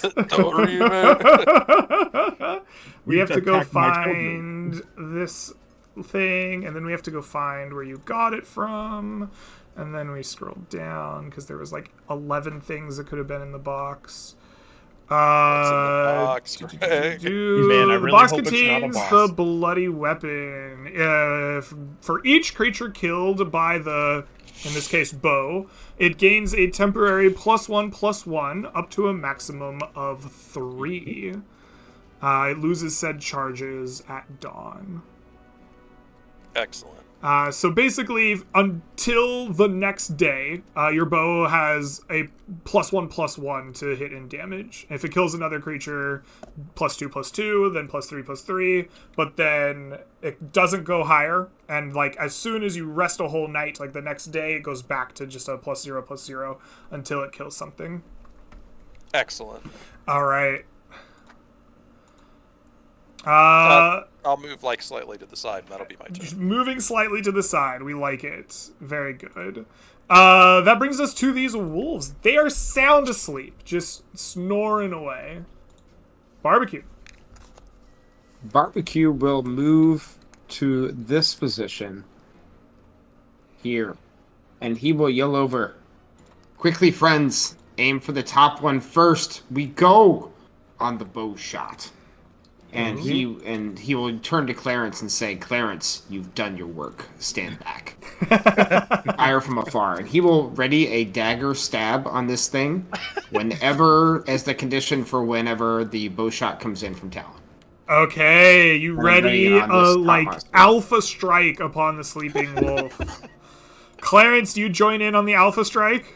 Oh yeah, and he's not gonna stand back. He's moving up. 1, Excellent. 3, 4, 5, 6. Go on the far side, and he has his dagger ready as well. The All moment right. the alpha strike is ready, we are going in at advantage. Excellent. He's like, "I'm not Grumpus, leaving you." are you joining the alpha strike? Wait up, guys. And then turns and anxiously looks at Talon, like 2 hands on the spear, like, All right. At the end of the round, I will tick the sleep counter down 1. And Talon, they're waiting on you. It should be correct. I added the magical modifier to it for this turn. All right. And this is at disadvantage because it is prone. This is at disadvantage because it's prone, and -1 from being exhausted, but +1 from your magic shot. So, Does 16 hit? a 16 hits. Yes, absolutely. Roll damage. Grumpus, you're at advantage. oh, I didn't hit advantage. That's on me. Oh my goodness. Oh, it is a flurry so good. of daggers. Just daggers stabbing and spears stabbing and bow shot coming through from the bloody bow. This creature dies. You wreck it. It is not surviving. It is hacked to pieces in its sleep. It's brutal. It's tough. It also desiccates when you're done hacking it up. I assume you set up the same thing for this one here. I'm gonna say it looks like you guys crush this. This fight will come to an end. One more time. Yeah, you set up another Alpha Strike. You savagely destroy this one as well, and the forest is clear. But more importantly, after the forest is silent for a while, the game trail is secured. These creatures were the threats of this area, and you sought them out and killed them by your own hands. There is a secure game trail now in the hex that you are in, and it will remain secure for the next... I want one of you. Who was the leader here? It was Clarence, right? Clarence. Mm-hmm. Clarence, I want you to roll me a d6. Clarence.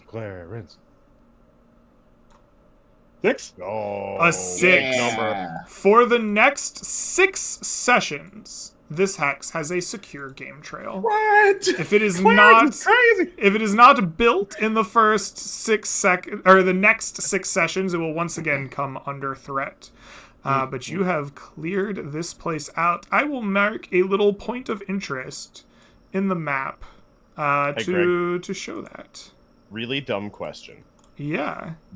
Can we build a palisades here? We have wood, and I have 100 gold. You can't do it. 90% of a joke. I know that that's not an action. Yeah. But we do. I have cannot full of put this wood. on the map layer. That's very funny to me. Okay, whatever. No. I'll deal with it We'll another do it time. later. Yeah. But there we are.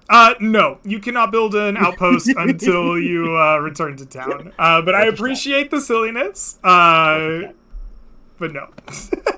Oh, could we have harvested those rune wolves? You still absolutely can. Yeah. Now, I have a silly question. Mm-hmm. Can I read these runes? You can sure try. Do you have any expertise in reading runes? What is it that that helps you read this, or that you're attempting to use to read this? You're gonna see Clarence take out his book, and I know I don't need to use Gnome. this stuff anymore, but I'm gonna do it because it sounds freaking awesome. I'm gonna take out some soot and some sand, some soot and whatnot, and do a 10-minute ritual called Comprehendo Languages.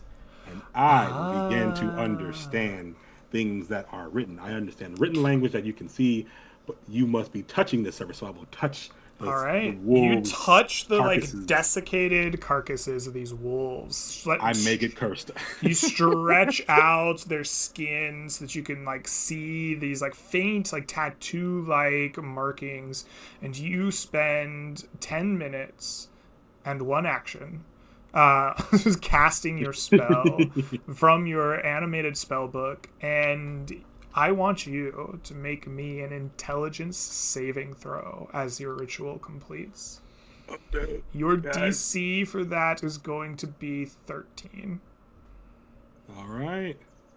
Intelligence. I do. I do it. French sounds. You see images, shapes, things from a forgotten or long distant knowledge. These runes almost feel otherworldly. They show you too much information. As your magic's work, you comprehend everything for a short period of time, but you are smart. Your brain reflexively rejects this information. You do not want to become overloaded or a vegetable to it, and you push it aside and shut off your comprehend languages, probably prematurely, but you do manage to hold on to a couple of pieces of information. 1, this is not a language. This is something else. This is a cipher. 2, this cipher means something roughly like intelligent or awakened. Okay. That's cool. After you're I will- done. Oh, sorry. Go ahead. No, you go. Go. Okay, after you're done with your ritual, if you want to harvest them, I just want someone to roll me 3d8 for the kind of gold interior of that rune. Go ahead, Clarence. You've been rolling like crazy. Yeah, it's been that kind of night. Except for this time. All right, You got you'll the get good ones. You got the 9 good gold from this encounter. Yeah. Grumpus, during that 10-minute ritual, would have turned to Talon. Said, Talon, you fought these before? Or, lad, you fought these, yes? Yeah, they look a little different from the last ones, but they were definitely wolves. So, these magic things get special powers or something, but they're still dogs? Oh. There were right. bears too. There were very big bears. Oh. And the right. first time we went out, when someone got bit and they were just raving in terror about a very big bear somewhere in the woods. I'll consider us lucky then. Mhm. Yeah, and I'll explain to my part exactly what I kind of understood from these runes, and it's not really a language. It's more of a cipher, and it means intelligent or awakened. I know Grumpus and Talon probably don't care a single hoot about what I'm talking about, but Barbecue probably does. He can. I got you. Yep. Magic dogs. Yeah, Got it, magic dogs understood. All right, and with that, I think we're good. All right. Mm-hmm. Well then, Clarence, you've found wood. You have secured a game trail. You have had an eventful time as party leader. We have 1 exploration point left in the day. I'm gonna say Barbecue. You kind of led the charge on the short rest. So I'm gonna turn it over to Grumpus for the last point of the day here. You're in this hex that you've explored. What would you like to do as you, kind of with your last bit of adventuring daylight? I mean, we can't do much, right? Can we go north one, or is it worth just setting up camp? With I think we should set up camp and rest the night and go north tomorrow. Hey, I'm tapped, bro. That sounds good. The camp thing. We're gonna secure this location for the night. All right. You secure this location. Set up some rudimentary palisades and whatnot. You get the sharpest looking splits of the wood and just kind of half bury them a little bit. But we have palisades at home. Yes, that's exactly. All what I right. want. All right. You forego the rest of your exploration points to set up camp for the night. You spend some time erecting palisades, apparently, setting up some sleeping bags, some tents, eating some rations, and whatever else. As the party sets up camp for the night, I want each of you to roll me a unmodified d20. Let us see who is the unluckiest amongst you. Don't let it be you. Talon, it seems always so only fitting that you would be the one that has things go bump in the night.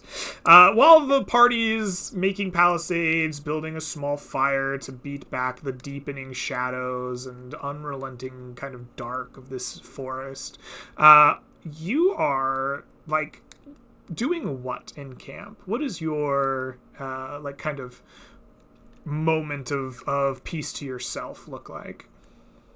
I think he's made the fire and then he climbs up a tree. He's like, I'm tired of getting attacked on the ground. I'm up in the tree today.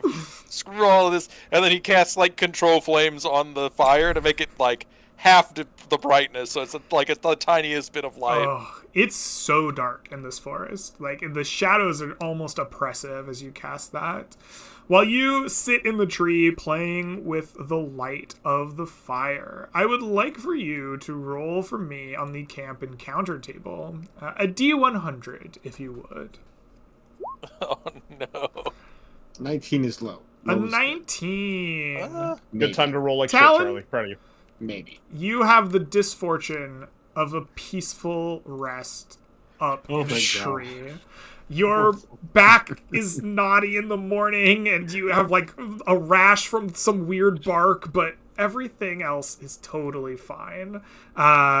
all of you will get the benefit of a camp in the mists here. This is our like pseudo medium to long rest. If we look at our travel and resting handouts, you will see that you will all be eating 1 ration. Let's mark down -1 ration to get the benefits from it.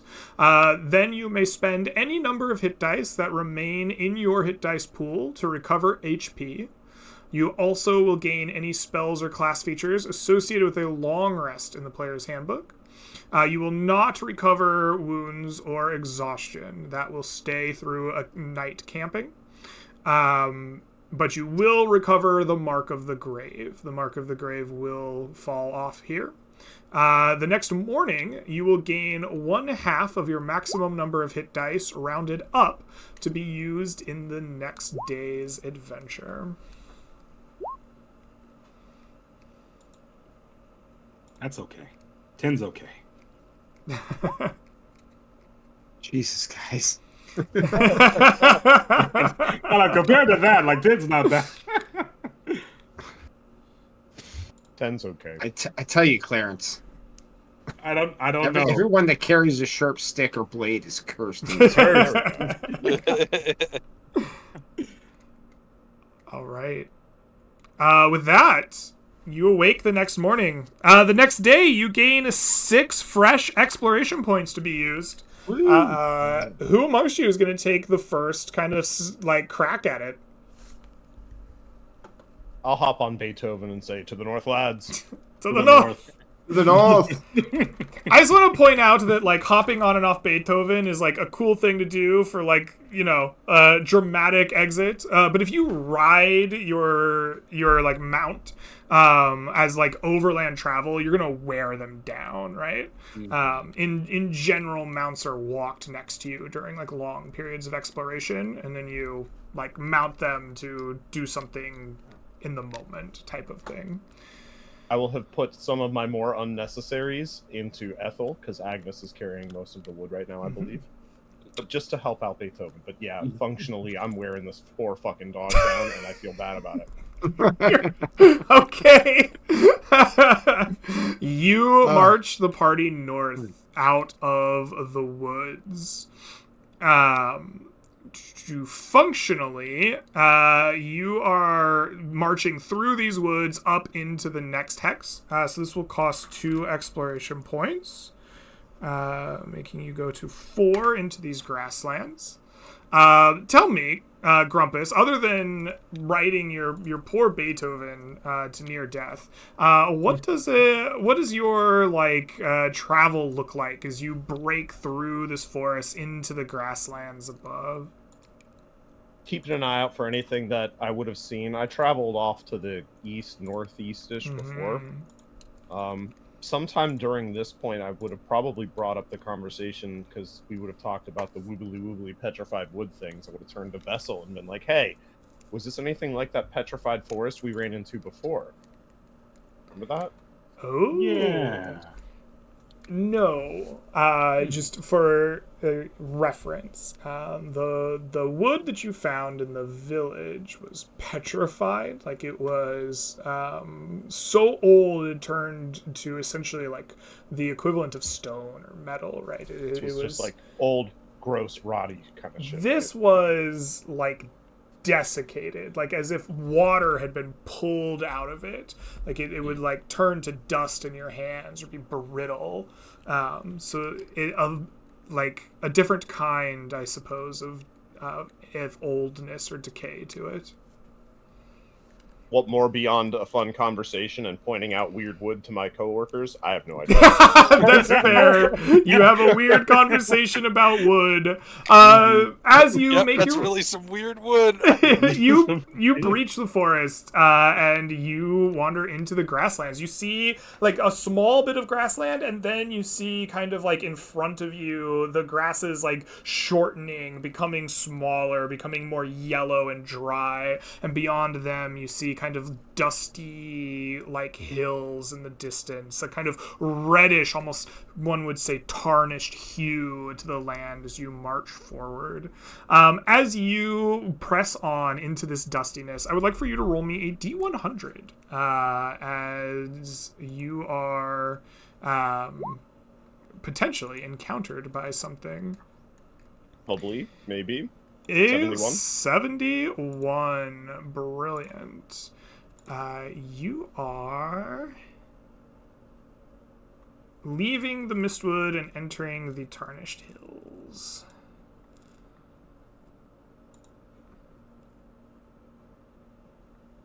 A 71 brings us to a shadow kind of darts overhead as you've left the kind of woods behind.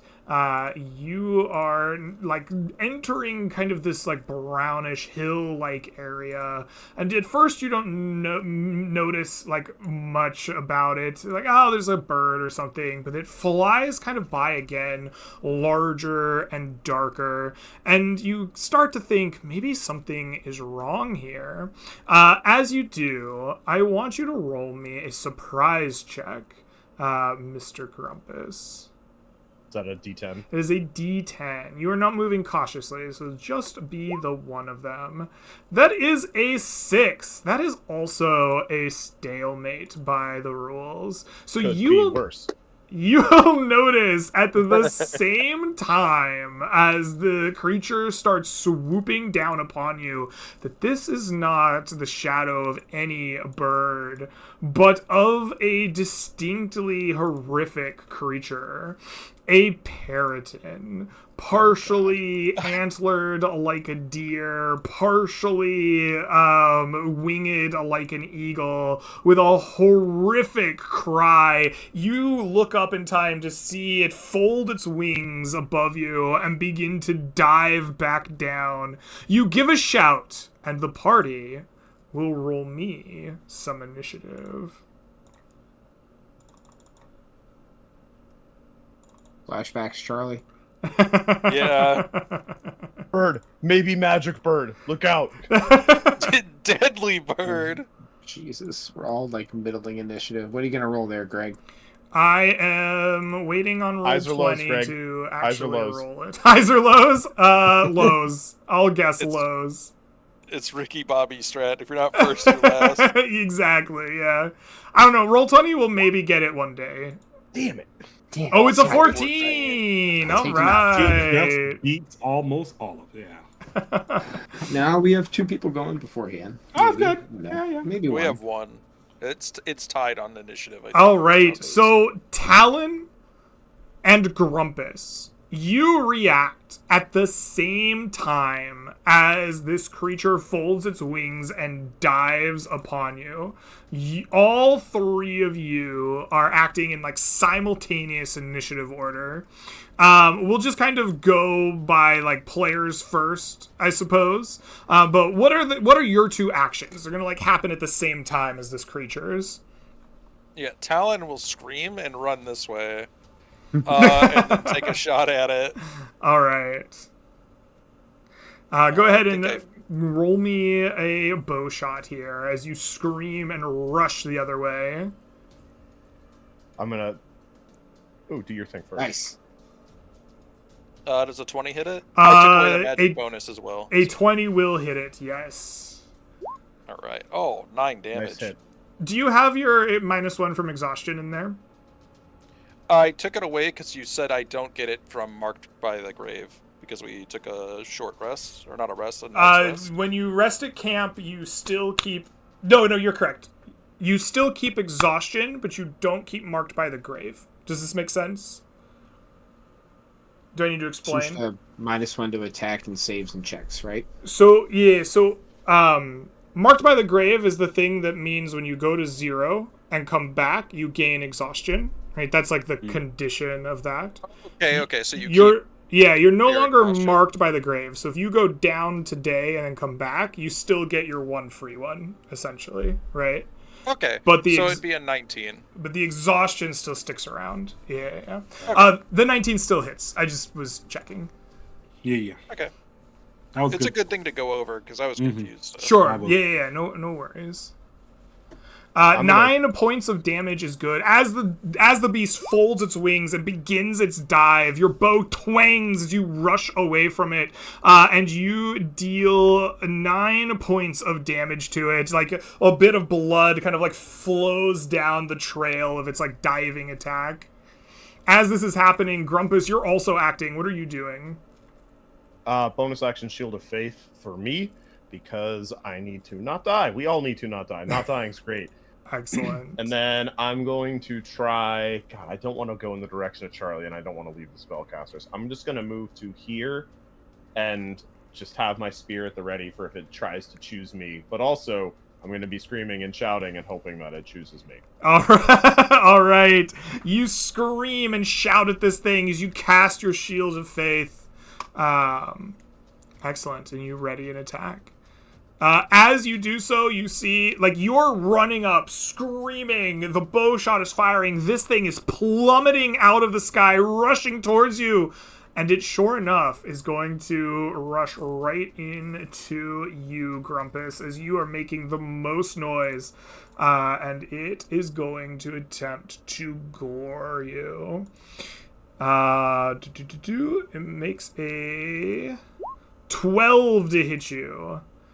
Which Didn't I even need Shield. believe it misses. It then, It was worth the cost. like, as it like gores with its antlers, it then like flares its wings and like takes like a big backdraft and is going to use its like talons to claw back at you as well with a 14. Still didn't need Shield of Faith. We're good. All right. It plummets out of the sky, and then it is going to, like, as it, like, hits that backdraft, it's going to fly back up here. It gets a You hit by me, though, prepared right? an attack of opportunity. You definitely get that attack, yeah. That'll hit, yeah. So anyway, I started stabbing. That is 6 points of damage. Your prepared attack hits it. You spear this thing. Between the two of you, you bloody it. As it like flies back from you, though, you don't get a true like attack of opportunity, as it has the flyby feature. You wouldn't anyway, because I don't have a bonus was to action, prepare yeah. the That attack. is he has. Yeah, that's true. That is what you said you did. Fair enough. Barbecue. It comes to you. What will you do? I need to know if he is more than 10 feet in the air. Yeah, he like flew up into this like he's flown Okay. up above My- onto this like My crevasse here. beaver vine ability only has a 10-foot range, so we'll have to use something. All right, I will reach out and try to brush its wing with a chill touch. Ooh, very good. It will make a save against that. A 12. Oh no, that's Does an a attack 12 hit roll. this thing? A 12 does not hit. Unfortunately, maybe it's just like the flying thing, or like you haven't studied geometry in a second, right? Like that's elementary stuff for gnomes. You just kind of get the Pythagorean theorem wrong, and the chill touch just misses its wings. All right, anywhere in this 3 squares here, is there enough space for me to duck under or press against the wall under something to hide? I like that. You know what? 3 I feet see like a little groove here, right? Like a little groove with some rocks. I think you can attempt to where press I'm up going. under there. Yeah, I'll give you some cover. Okay, Excellent. sounds good. That's my turn. Yeah. Clarence, it comes around to you. What will you do? He opens the book and goes to the pew pew page once more for 10 points of damage. Oh, you pew the pews. Which I think brings it exactly to 1/4, which is technically marked by the grave. Or not marked by the grave, at death's door. And I am going to move. Oh, let's see. I'm going to move next to Grumpus. Not be like, I'm not leaving you, friend. Get behind me. I'm going to stand right behind him. All right. You move behind Grumpus. Talon, it comes to you and the Periton and Grumpus, all moving simultaneously. Alan runs to the side and goes, "Oh shit, oh shit, oh shit, oh shit," and like finds a wall to hide or to put on his back. He's like, "Okay, this will save me. This will save me," and then he's gonna take a shot at it. All right. Does a 21 That's or a 23? 23. Yeah, 22, 23. That'll hit. All right, 7 points. 7 points of damage. Your bow shot twangs as this thing dives once more. You hit it. Blood comes flying out of it as it is rushing down to its target. Grumpus, No, you're it's still alive. It is. Grumpus, Damn it. even if Throw you your kill it, it will spear. still get its action. You are all acting simultaneously. Don't throw your spear It's then. asking for. I'm not throwing the spear. Because of the bow, if I killed it with the bow, technically I would get a +1. You did not kill it with the bow. Okay, thank you. I'll be your cave wall, Clarence. And I stab upward as it's coming at me. Absolutely. Heck yeah, brother. You strike it for 10 points of damage. Your Nice. blow will kill the creature, but it gets its attack because you're acting simultaneously. It is going to dive and gore you with its antlers as you are stabbing it with your spear. This is really anticlimactic when Roll20 doesn't actually roll it. Oh, it's Yeah, 23! No! That's gonna hurt. That hits. You stab with gotta the hurt. spear. Its antlers stab you. As it dies, please take 7 points of piercing damage. I'm imagining Grumpus just forgot how physics works, and he's like, haha, it's dead. Oh god, physics. Oh god, it keeps coming. Smashes right into him. He's pinned in the ground. Got him. Oh Track no. with every comment Grumpus has made so far tonight. All right. With that, though, the Periton lies dead on the ground, and the party survives. Yay! Can I open this thing up and look inside it and see what's going on with this thing? You want to root around in its guts? Heck yeah! All That's what right. Clarence all about. Yeah, absolutely. We can do a root around in the guts check. Give me a half a second here. Let me get my creature binder up. This is a Periton. Peritons start with P. All right. It is a monstrosity. Therefore, I would like for you to give me a nature check. This thing is CR1, I believe. Let me double check my Peritons. This is a CR2 creature. So your DC is going to be 11 plus 2 for 13, which Heck you yeah. pass. Excellente, good sir. All right. You root around in its guts. You can find it has Periton antlers. These have no immediate use to you, but they can be consecrated with no crafting required into a druidic focus by a druid.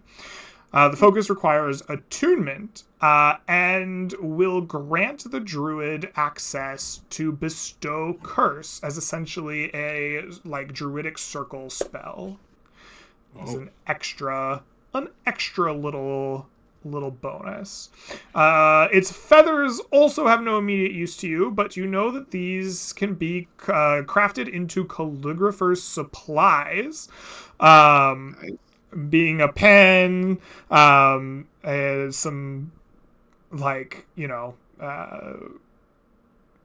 I don't know, just all the things you need for calligrapher supplies. I was gonna list them. I don't know. I'm No dumb. reason to. Yeah. It doesn't matter. Yeah. Stuff to use as calligrapher. There we go. We got it. Yeah.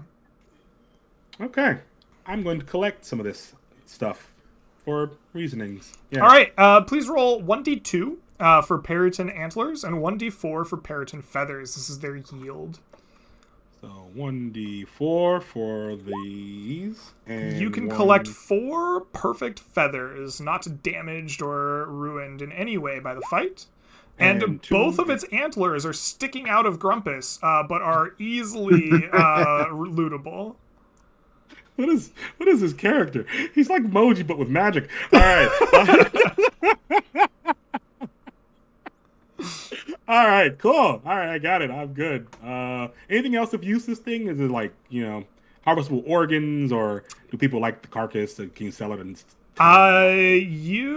Let me go back to a different table here because this one is. Speaking of organs, I'm gonna heal myself up a little bit. Yeah, please do. Please do. You lay on some hands. Let me look at this encounter table again for the Tarnished Hills. Find our Periton. Yes. I suppose the ones that aren't in perfect condition to be used. Perhaps you find some like nice feathers or talons. You find something on this Periton that you believe can be sold. Go ahead and roll me 3d8. All right. 17. 17 gold worth of Periton bits and bobs are yours to sell back at town. We'll add that to our loot. Yeah. Grumpus would turn to Clarence and say, "Does this thing lay eggs? It came from up there. Do we want to look up there?" I don't know enough about these, but I am willing to explore. And that's Magic bird eggs. Let's go. Bird eggs. Yeah. All right, you search around the immediate like high side of these hills for magic bird eggs. Unfortunately, wherever this thing may or may not be nesting and laying eggs, it was not here or anywhere within reasonable quick searching. You find naught in the way of eggs. Got it. Well, we tried. Worth a That was shot. fun. All right. That brings us to the end of this adventure, or not this adventure, but this expedition up into the next hex that you have done. And we are going to take our quick break here as we've reached 2 hours of play, and we will see what you do now that you have entered the Tarnished Hills proper. On the other side of about 5-minute break here, we will see you all very soon.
And hello, Internet. Welcome back to Land Beyond the Mist. We had just seen our party enter the Tarnished Hills and leave behind the Mistwood, fought off a Periton, and now are in a brand new hex, ready to explore the strange wilds out here.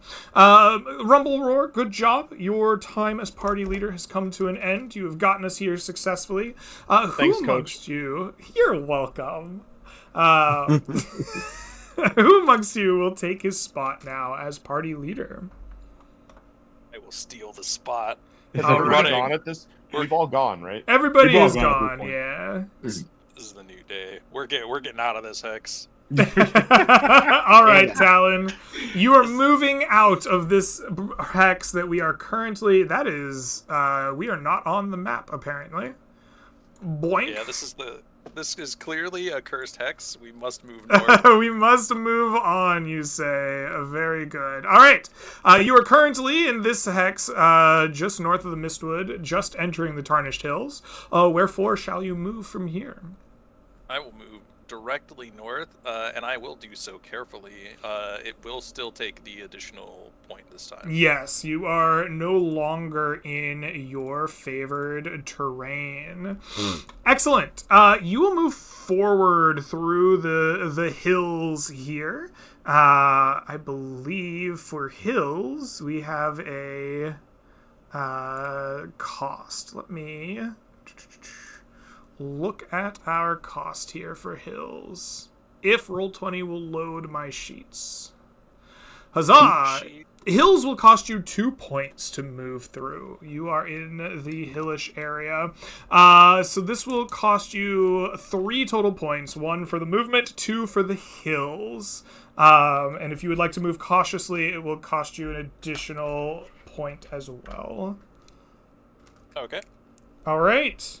That will be all 4 of your remaining points, I believe, as you use 2 to get here, bringing us to 0 for the day, but you will move. Tell me, Talon, what does it look like as you and the party move through these dusty hills, up to, like, kind of the base of a mountain of some kind, all red and tarnished and dusty all around you? I think Talon is trying to keep us, like, in gullies, like under walls, so that way flying creatures don't spot us as easily. Very cool. You're ducking behind gullies into valleys, trying to keep your eye on the skies as all around you the hot beating sun and dusty, like, hills wear you down. Please roll for me a D100 at -10 for your cautious expedition, and we will see if you are encountered along the way. All right.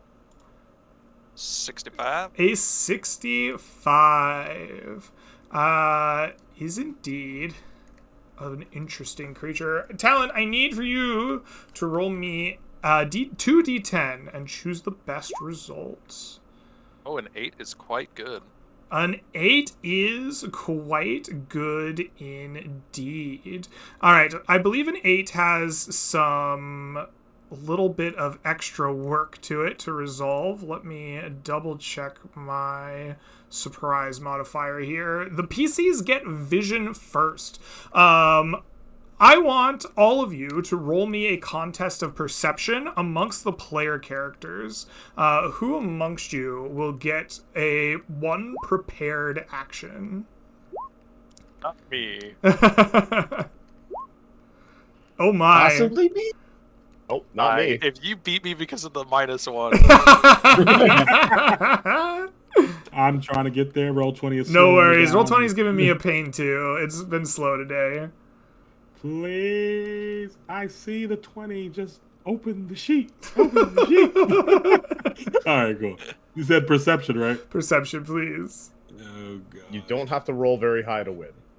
he's gonna roll a 20. A Oh. 10! Hell yeah. Clarence! The What you call PCs suspense. see this first, and I will describe to you as I put it on the map. In front of you in the hills, like not so much resting as they are like loafing, wandering about in your direction, are creatures that are so foreign to you it like makes you pause as you look at them. Two of these creatures are like man-sized, maybe. They look about the size of a man, but they are unlike anything you've encountered before. They are a mess of claw and feather and horn. They are a creature that is a bestial. It walks on two legs. It has human-like features, but they're a mess of these odd features: horns, feathers, fur, claws, talons, fangs. They are without description the like most horrifying creatures that you have seen to this point. Yet somehow what walks next to them might even be more horrifying, as it is the same strange creature as them. A mess of flesh, a mess of fur and feather and talon, but it is larger, bigger, its horns more wild, its claws unkempt. It has the size of a half-ogre as they walk down the valley in front of you. You and the party are able to act first, but you get to, well, not act first. You see them coming, and you are more prepared than the rest of your party. You will get to tell me what action you prepare as you see the following scene in front of your eyes. Ooh. Got it. Oh, okay. no. Whoa, buddy. I am going to start this thing off. The moment I see it and everybody's not really there, I'm like, oh, no. I'm gonna write a bunch of Z's in my book. Z. It worked out great last time. Oh, no! Well, let's see. All right, you'll when combat starts, you see this. The party is going to roll initiative, and you will have a prepared action at the start of combat before it even starts, and it will be to cast that sleep spell right there for 14 hit points. I'm going to make note of 14 hit points. Everyone else and Clarence, everybody, roll me initiative. Clarence starts to wonder why he's in the front. This makes no sense to him. Feel free to put yourself in like Oh, a yeah. true marching order if you desire. Okay. I think I'd be, Grumpus says, "Get behind me, brother." yeah. Talon says, "I'm running away, brother." Actually, I'll stand next to Grumpus. I'm just I saying, know. Clarence in the front is probably the safest. Actually, yeah, Clarence is actually the safest. All right. Grumpus and Clarence in the front. 15. All right, cool. That's not bad. That's not bad. All right, everybody. Oop, hold on. Everybody should be Oh, in no. initiative order. Yes, before combat can even begin, as they begin their charge, Clarence, you are prepared. Your sleep spell goes off. You aim it right in the middle of all these people. Yeah. All right, your sleep spell goes off. It does not affect the Dogre. Its bestial body of horns and fur and talons just keeps roaring at you. Oh, and the gnolls do not go to sleep either. Your 14 is too low. That's really bad. At that point, the Dogre roars, and it lunges forward. It doesn't walk or run as much as it launches itself forward on all fours like like an enormous wolf or dog, and it will race 5, 10, 15, 20, 25, 30 feet forward. Dozier. I understand. And then it will race forward again, charging up right in your face, Clarence, where it roars at you like a lion. But it has no more movement or actions left. Talon! Oh, no. Oh, hold on. Why are we skipping Talon?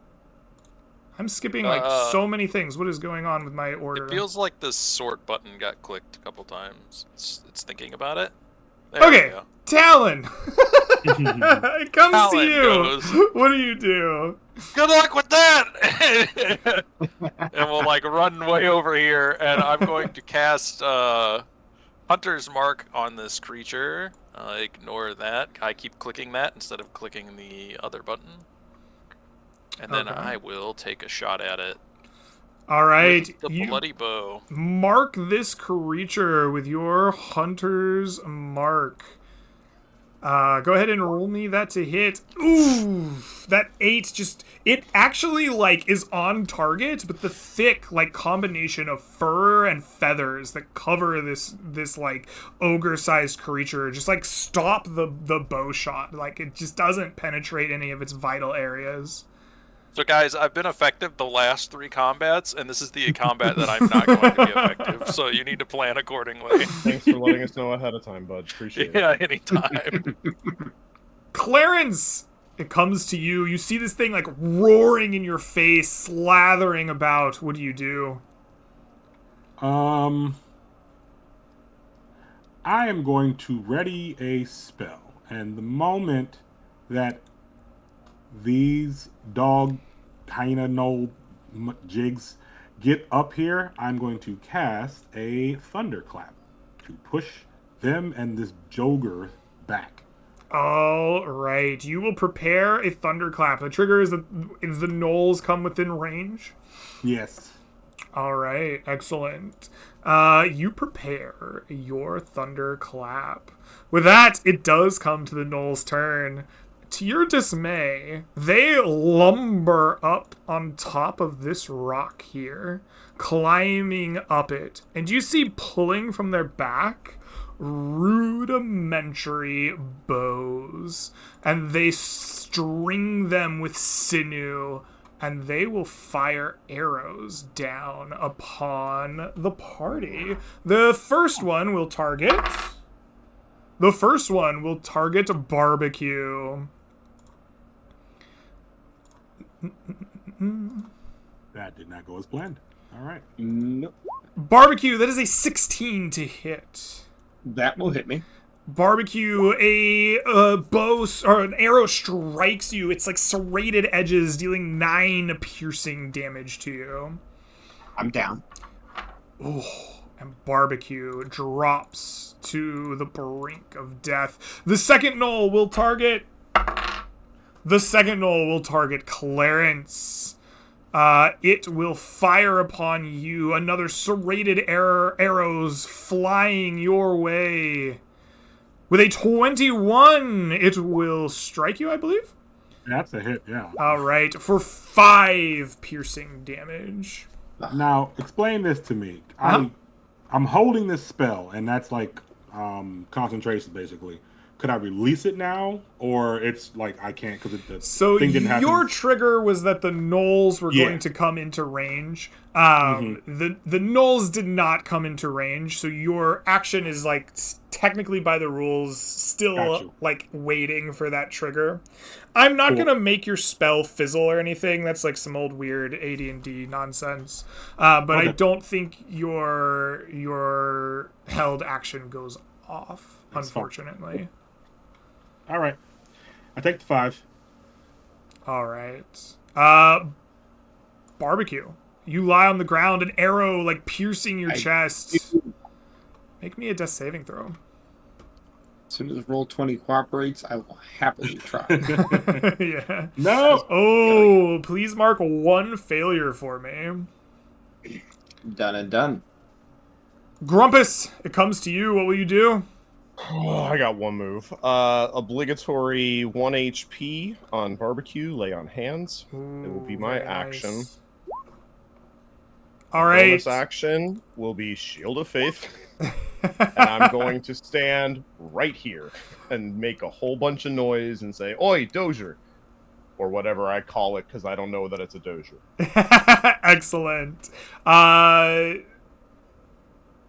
Barbecue, your eyes spring open from the brink of death. Your experience here close to death has now marked you. You are now considered marked by the grave. Got it.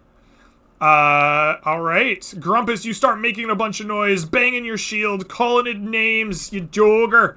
And the creature will turn to you. The like banging of the shield makes it reach out and slash at you with large claws. This says battle axe, but these are claws that rip across at you. With a 22 to hit. That'll do. Please take for me 11 points of slashing damage. Okay. And then the creature will like move down and like get in a like big threatening stance. Like it's trying to take up as much space as it can. Talon. It comes to you as you see this creature like girding itself, like making it a big wide target. What will you do? It wants me to hit it? Is that what is it requesting an arrow? It's doing something. I will deliver one arrow for this man. It's a miss. You're welcome. That 11 does in fact miss as your arrow flies wide of the wide target. Yep. Clarence, it comes to you. What will you do? I've been holding this spell. I'm going to use it now. And do myself a Thunder Wave, level 1. All right. You shape your Thunder Wave in front of you and away from Grumpus as the Dogre will attempt to save against your cacophonous spell. And fail. It will take 8 points of thunder damage as a thunderclap rips throughout the hills, echoing deeper and deeper. Oh, that's not what we meant to that's do. a low health ogre there. Yeah, no. It's very sad that I've been missing all of my attacks yeah, right now. It also gets blasted back, like tumbling over itself 10 feet before righting itself upon the ground. And I'm going to talk to the party and be like, maybe we run. I don't know. This is looking rough. We just need to get some distance, man. Just get distance. I'm going to back up. 1, 2, 3, 4, 5. You might have thunder waved it, but it might thunder wave you back from the wrong end. 6. All right. All right. Let's see. All right. You rush away from it after giving it the old thunder wave, and then the gnolls up on the rock go. Both of them have longbows strung with sinew, and each of them aim again. They will aim at... One will aim at Grumpus, the one making all this noise and banging his shield. Come on, Shield of Faith. And it will fire at you with a 16. Got it. With Shield of Faith stops. Oh, the symbol of the warrior flashes in front of this arrow, and it like gets knocked aside by some unnatural force, even though it was screaming for your heart. The other one also wants to get you. You are just a popular target. That's fine. Don't fall, please. Yeah, I'm doing my best. With a 22, this one twangs towards you. I believe that will beat even your Shield of Faith. Mm-hmm. Grumpus, please take for me 7 points of piercing damage. Grumpus is down. Oh, Grumpus falls to the brink of death. Barbecue, it comes to you. You see your brave champion fall. What do you do? Measuring distance. Feeling sad. Barbecue will get up using half of his movement, which is only 25 feet. And then he will back up 10 feet here. And then I think the right course of action here is to magic missile the first gnoll on the ridge. Okay, please do. I think I have to. I don't have any other spells that are effective, so I'm going to pop 3 magic missiles on him and hope I roll really high. Just roll 3 4s. That's 11 damage. Close. That is 11 points of damage. If my mouse will select anything and roll 20, I will show you that your missiles strike this creature. Pop, pop, pop, pop. And it brings it down to half health as it is bloodied. Lovely. And that is all that I think I can do. All right, excellent. Grumpus, you hover on the brink of life and death. Please make me a death saving throw. All I need is a 20, fellas. Damn it. 17. You're getting there. That'll be one success for you. With that, the Dogre goes. The Dogre got smashed backwards. Its stance broken. It's really disappointed. It's going to lunge its way forward on all fours again. 5, 10, 15, 20, 25 feet, getting between both of you. And then it will attack at Clarence. It raises its claws and swings them down at you with a 24. Clarence, That's a hit. please take for me 14 points of slashing damage. Oh boy, oh boy, oh boy. How much is that for me right now? Are you still up? It's roll. I gotta look. It's taking its time. I actually think I might be down. Oh no. I think we're in deep trouble, boys. Mm-hmm. Yeah, I'm down. Ooh, Clarence crumples beneath the savage claws of the beast, hovering between life and death. Talon, you see this happen in front of you as you stand on this hillside overlooking the battle. What do you do? Talon runs down and casts Cure Wounds. Oh! What? This Run, is the you most fool. combat effective I've been this combat. Enjoy your healing. 6 healing. You lay your hands upon Clarence, your magic flowing through him. Clarence, you open your eyes. The claws over you still, but you are alive. You've also been marked by the grave due to your close association with death here. Oh gosh. And that'll be my turn All as I right. move 10 feet away. Clarence, you're lying on your back, your eyes newly opened. You see this beast hovering over you. What do you do? I really don't want to leave Grumpus behind. I really... You know what? Hail Mary. I'm gonna cast Sleep one more time at the 2 gnolls. Ooh, okay. Come on, bud, you got this. Roll high. Big HP. That's There it bigger is. HP. Oh, that's really close. He took half. All right, this guy falls asleep. Definitely, no doubt about it. 26. No, it's just not quite enough to get the second null. Mm-hmm. He One less resists action. the sleep. Yep. Watch. All right. Well, friends, it was an honor. I do suggest standing up at the very least with your movement. Oh, yeah, I'm if standing you up. didn't say I- that. Okay. Yeah. All right. I was all right. about to. I was gonna run away. I was like, I can't run away. But I'll Okay. stand up, All right. and I'll take out my book and be like, all right. With that, the So- gnolls will go. Yeah. I'm sorry. What was that? Do they have any form of cover from this like very large Dogre? Yes, I was about to say, this gnoll here is looking at this very large Dogre, and he's back behind, and you will see him clamber down the rocks, and then begin to dash forward to here. And that is his turn. This other boy be sleeping. Barbecue, Thank goodness. it comes to you. What All will right, you boys. do? This is all I can do. I will step to right here and angle myself so that I can burning hands them both. This is the maximum amount of damage I can give you. All right. After this, it's in your hands. It'll still be more damage than I've contributed this 9 fight. fire damage to both if they fail a dex save. That's a fail. The Dogre will take 9 fire damage, which is enough to bloody the creature. The Knoll-like one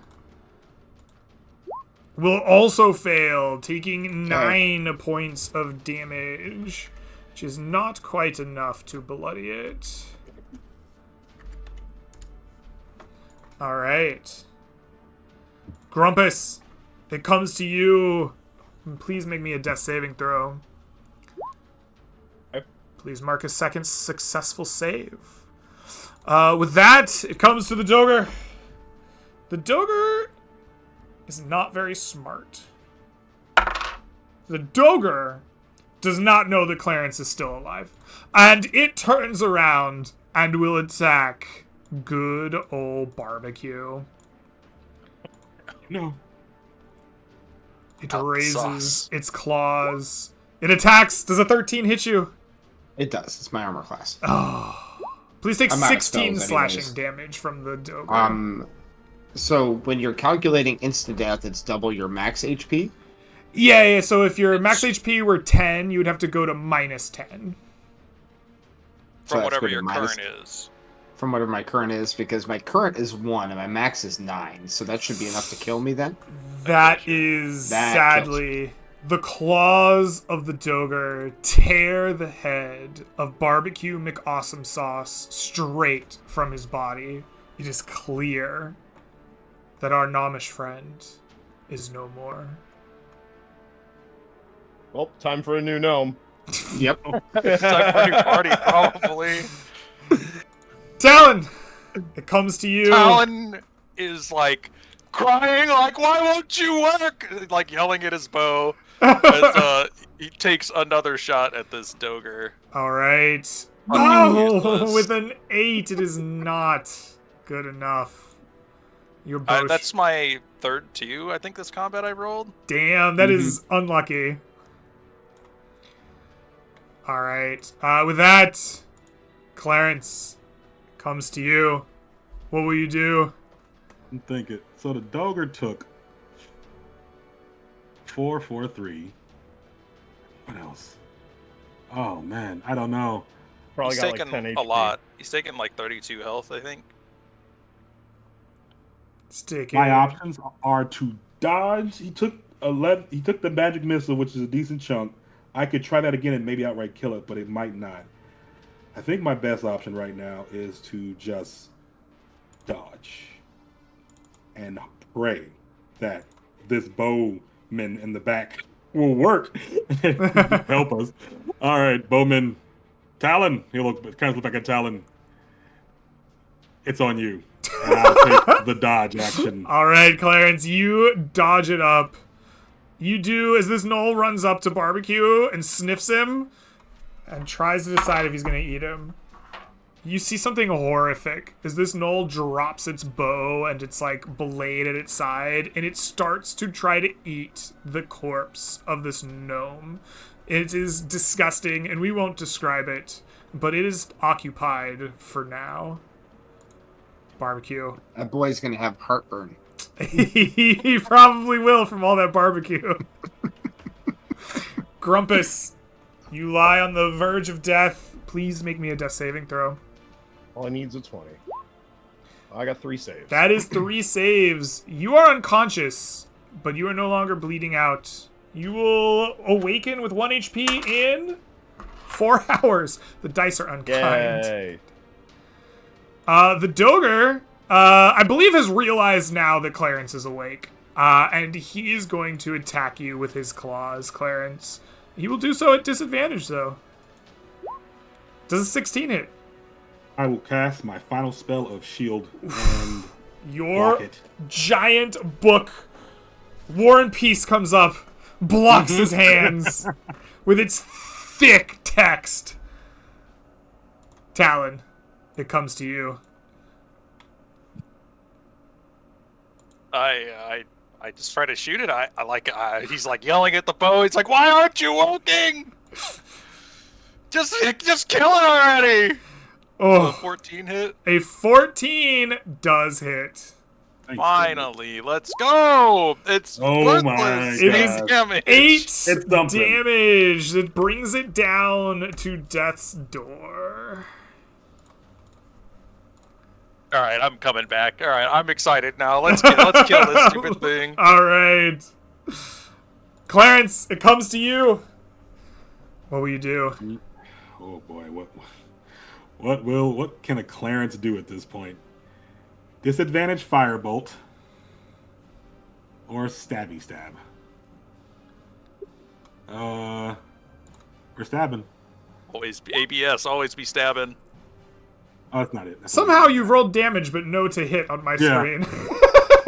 15. 15 for 7 points of damage. Once again, the battle wizard steps forward, opens his book, pulls the dagger out of the book, and stabs this Dogre right in the neck. It falls with a yelp and dies at your feet, Clarence. And Clarence. Oh, I don't even know. I think he's going to back up a bit. Mm-hmm. 1, 2, 3. Try to get some respite in this little alcove here. I think you have more health than me at the moment.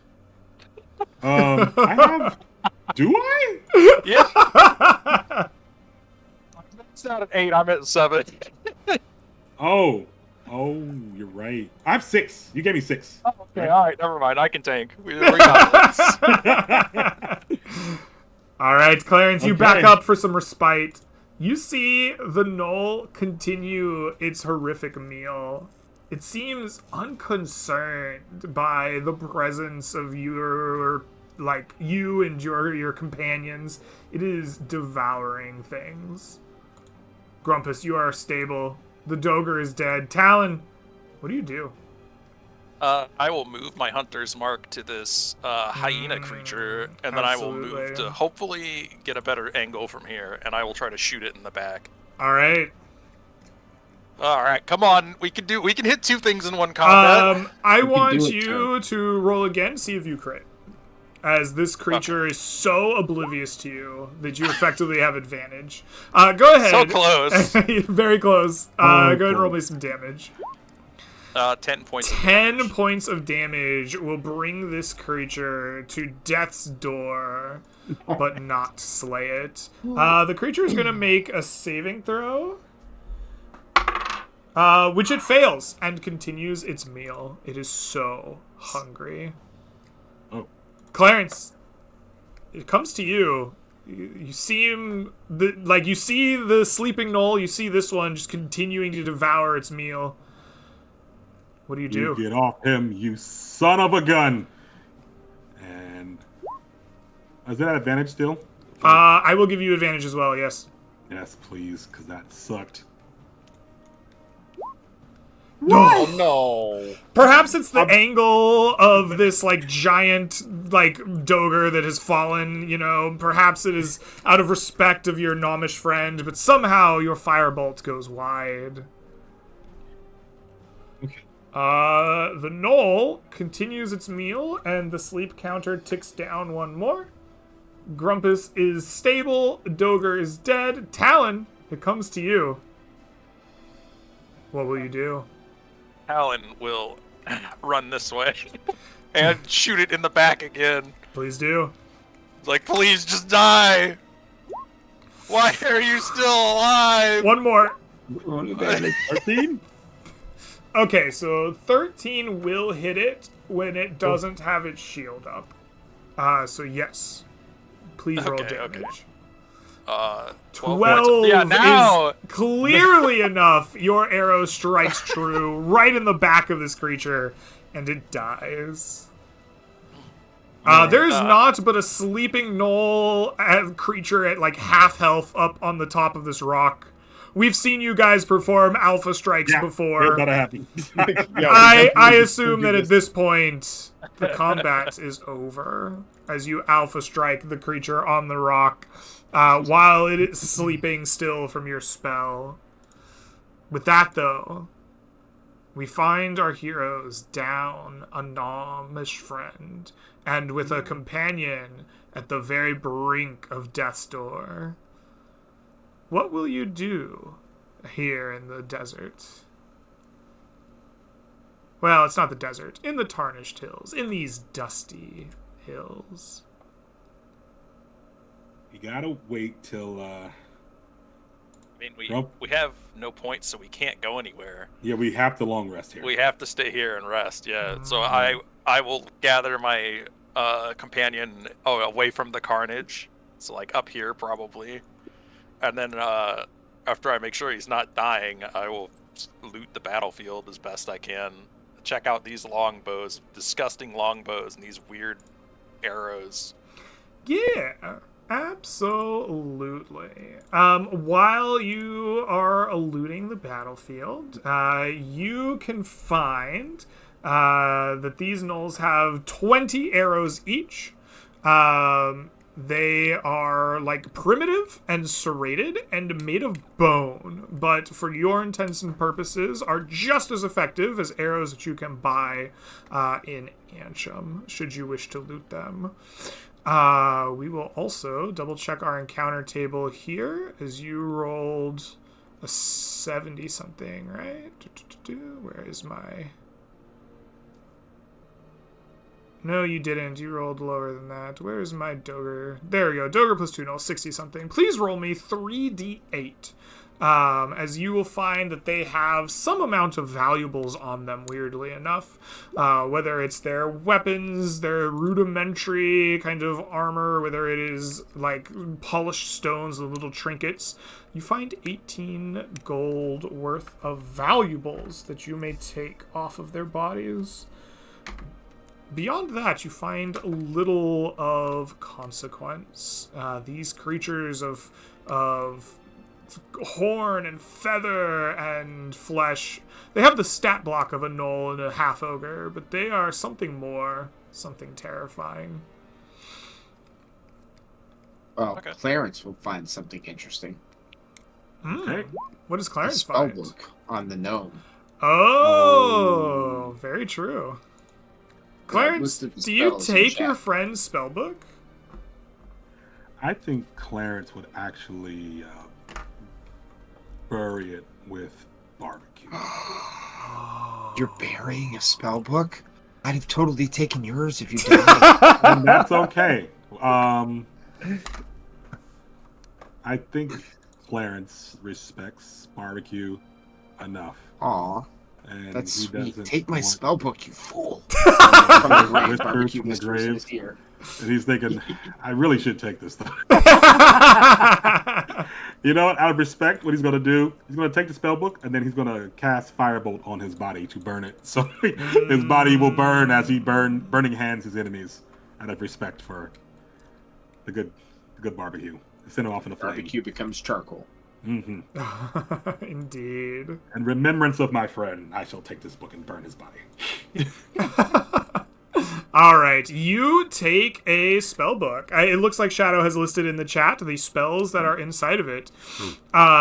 You will have the opportunity as a downtime action to add these spells into your spell book. The add a spell to your spell book action exists in downtime. You may use these spells specifically free of charge. There's no cost associated with them. Okay. That's good. That's good. And then he'll just feel a little sad. Wait for his friend to wake up. All right. Oh my god, Grumpus is gonna wake up to a smaller party. Jesus Christ. Grumpus, you do, in 4 hours, wake up to a smaller party. What happens when you realize the barbecue McAwesome sauce is gone? Aw. He didn't remember your name, Talon. Remember? When you died earlier? Oh, poor little feller. It's okay. We all succumbed to death multiple times in the mist. This time Yes. was truly an ending. I'm gonna hop into the back of Ethel's cart and invite Beethoven to join with me and be like, alright, so we're headed back, right? We're so tired and exhausted. I can't go anywhere tonight. Can't move right now. Buddy. Yeah, unfortunately, you have no exploration points today. You will have to cross that bridge tomorrow morning. Grumpus has, Movement? Or was this... Grumpus has already fallen That asleep. was movement. That It was more. movement. Yes. We didn't even get to explore. At the end of your movement here, you will find yourself in the kind of mountainous region that Talon led you to. This is where the party This is where the party exists as of now. You are essentially, I think, 3 or 4 hexes away from town proper. I'd have to count them out as I look at it. It'd be like 1, 2, like 3 type of thing. We're in long rest mode, I take But it. you would have to long rest here. I do have a question, just meta here. Scarlet, your character is died here. Do you want to hang out with us for the next hour or so while we finish the session, or do you want to take off and... I'm gonna hang out, Greg. You're Of gonna hang course. out? All right. One, at the end of the session, I get to roll stats. Which is It's always true. You get to roll stats if And you'd like. 2, I gotta distribute anything fun on my character sheet. And 3, I gotta laugh at these mooks as they end up dying on the Okay. Again. Excellent. Well then, with that, the party must rest for the night. They are out of exploration points. You are tired. The day has been long and brutal. I am gonna roll a D100. Uh-oh. Come Balls in the on. sky. 88 in the horrible. night. And apparently a firebolt. Okay. Roll 20, man. Pew, pew, pew, pew!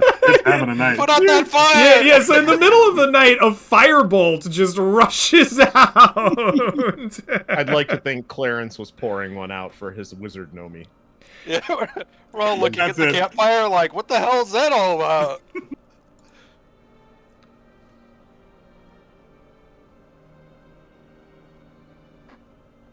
Do we do hit dice before we get murdered by this, or after we No. get murdered by this? After you get murdered. Okay. the You party, wanna lay on hands all of yourself? you, I was gonna lay on hands a little bit, but think I need it for resing purposes, so we'll see. you may choose to lay on hands right now. That is not associated with like the resting mechanic. Your resting mechanic will not finish until this resolves. All right, Use I it, still. probably. Would I you like used to give almost- yourself the good touch, Rumble? I Oh, gave yeah. myself a little bit of a good touch. Okay. I have a teeny bit of touch left before Okay. we get murdered. All right, very good. The 3 of you, in your weariness, getting ready for bed, come across a peasant, a spiritual peasant, like walks into the dusty hills right around you. They look like shocked to see you, and they say, "I've been robbed. You 3, will you help me? You must retrieve my master's brooch." What do you do? I will pop Divine Sense and talk with the thingy. Okay. I mean, Divine Sense allows you to know celestial fiend, undead. This is a spirit. I don't know if this is a proper undead. I don't think your Divine Sense gives you like evil vibes from this, right? This creature, you're like a student of the warrior. This creature's not a challenge, but it is undead. do you mean brooch? I think you said brooch funny. I think I might have. Where That's is what the- Grumpus says to the ghost. Yes, I do. My master's brooch. Sorry. Who stole the item that I cannot pronounce? are you? I'll show you. It is a jester. Ugh. All right, we can handle that for sure. All right, let's go, guys. We got a clown to beat up. Let's go beat up a clown. All right. He will John. he will lead you away from your camp, away from your like fire, your warmth in the night. And as he leads you, you hear like a small jingle kind of wave through the air. The hills around you almost seem to like melt away until you find yourselves in like a forest. Trees of like different type than the Mistwood, like light and sparse with colorful leaves sprout around you. And you see a small tent set up in this little like wooded clearing. In this front of this tent sits a spirit in a jester's outfit, shuffling shells on a board. The peasant points and says, "There, it is they that robbed me." And the spirit shuffling the shells looks up and replies, "I am no thief. The man's brooch was won from a wager. I would of course be willing to wager it back, should you wish to gamble as well." And he, like, lays out his shells on the board.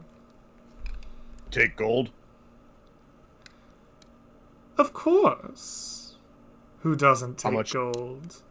How much should I wager to get his brooch back? He, like, lifts up this, like, beautiful brooch, like, with inlaid gems and, like, a royal insignia upon it. He thinks, "Oh, I wouldn't take anything less than 150 gold. Yeah, okay. Let's play. Wonderful. He invites you forward, Grumpus, and he lays out a game for you to play. He says, the spirit says to you that they will play the King's Jewels, and he will demonstrate a round before the wager commences. He then produces 3 shells and 1 of each of the following gemstones: diamond, an emerald, a ruby, a bloodstone, a moonstone, an opal, and a jade. He sets them all out in front of you. He then tells you a tale. To the east, the king keeps stones with value beyond compare, his favored crystals, colored and clear. To the west, stones of pale beauty, valued for appearance, not their bounty. Tween them all, a reminder is kept, the price to be paid for possessing such wealth and objects of envy. He then shows you that he places the gems inside of these shells, and he covers them. The shells then, at a flick of his wrist, begin to scramble themselves back and forth, until eventually, with another flick of his wrist, without even touching them, the shells kind of float up and reveal the different gems placed in different swapped orders around them. He says, place the stones in the shells, and when they are done rotating, if they match the answer to the riddle, you have won the wager, and if they do not, then I have won their wager. I'm gonna need that riddle one more time, bud. Of course. To the east, the king keeps stones with value beyond compare, his favored crystals, colored and clear. To the west, stones of pale beauty, valued for appearance, not for their bounty. Tween them all, a reminder is kept, the price to be paid for possessing such wealth and objects of envy. Of diamond, ruby, opal, emerald. What were the Diamond, other 3? emerald, ruby, bloodstone, moonstone, opal, and jade.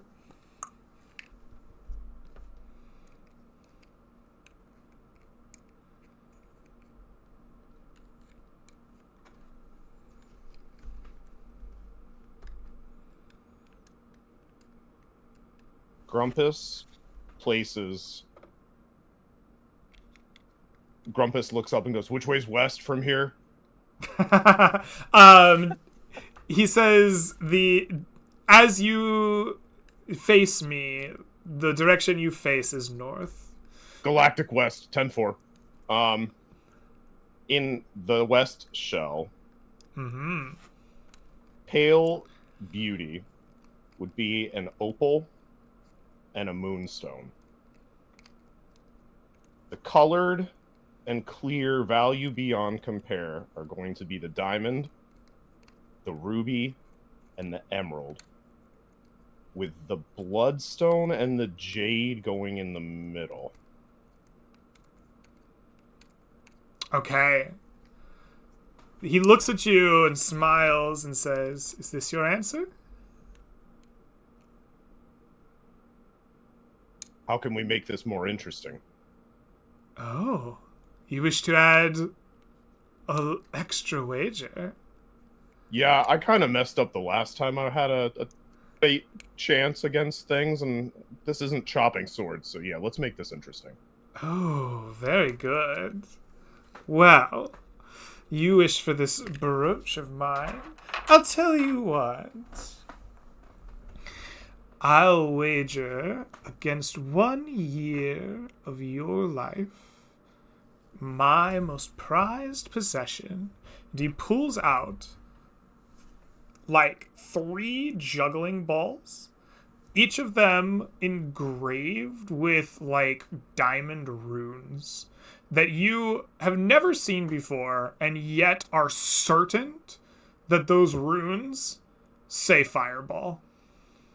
Hang on, I just need to react to that for a second. Excellent, Greg. Thank you. Yeah, that's my play.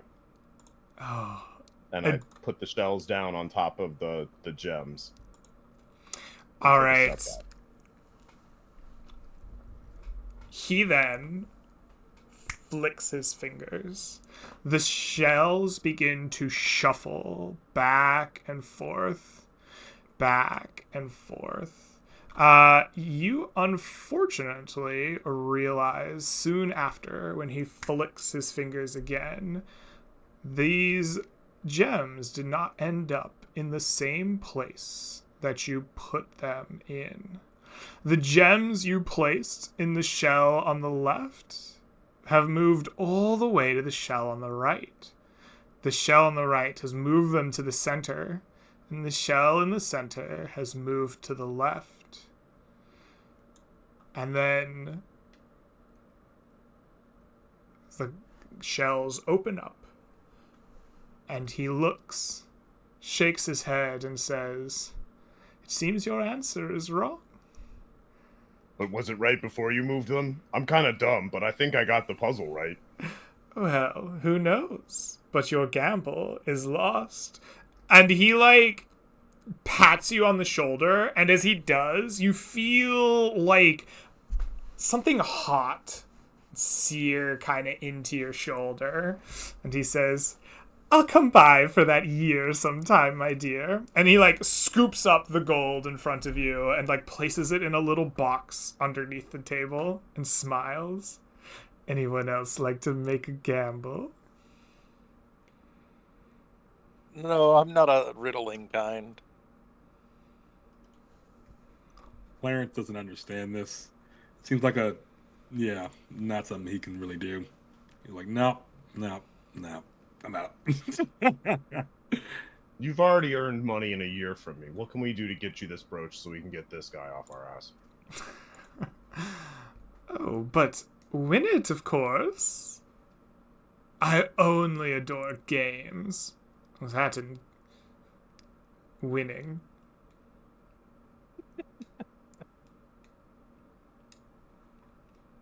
I've already upped the stakes once. How about we drop down the gold this time? I'll give you 40 gold. One more round, just the brooch. For the brooch? Oh, I don't like that at all. I don't want your gold. I already have a year of your life. I'll tell you what. I want the memories of your closest companion. Name them, and they will be gone from you should you lose.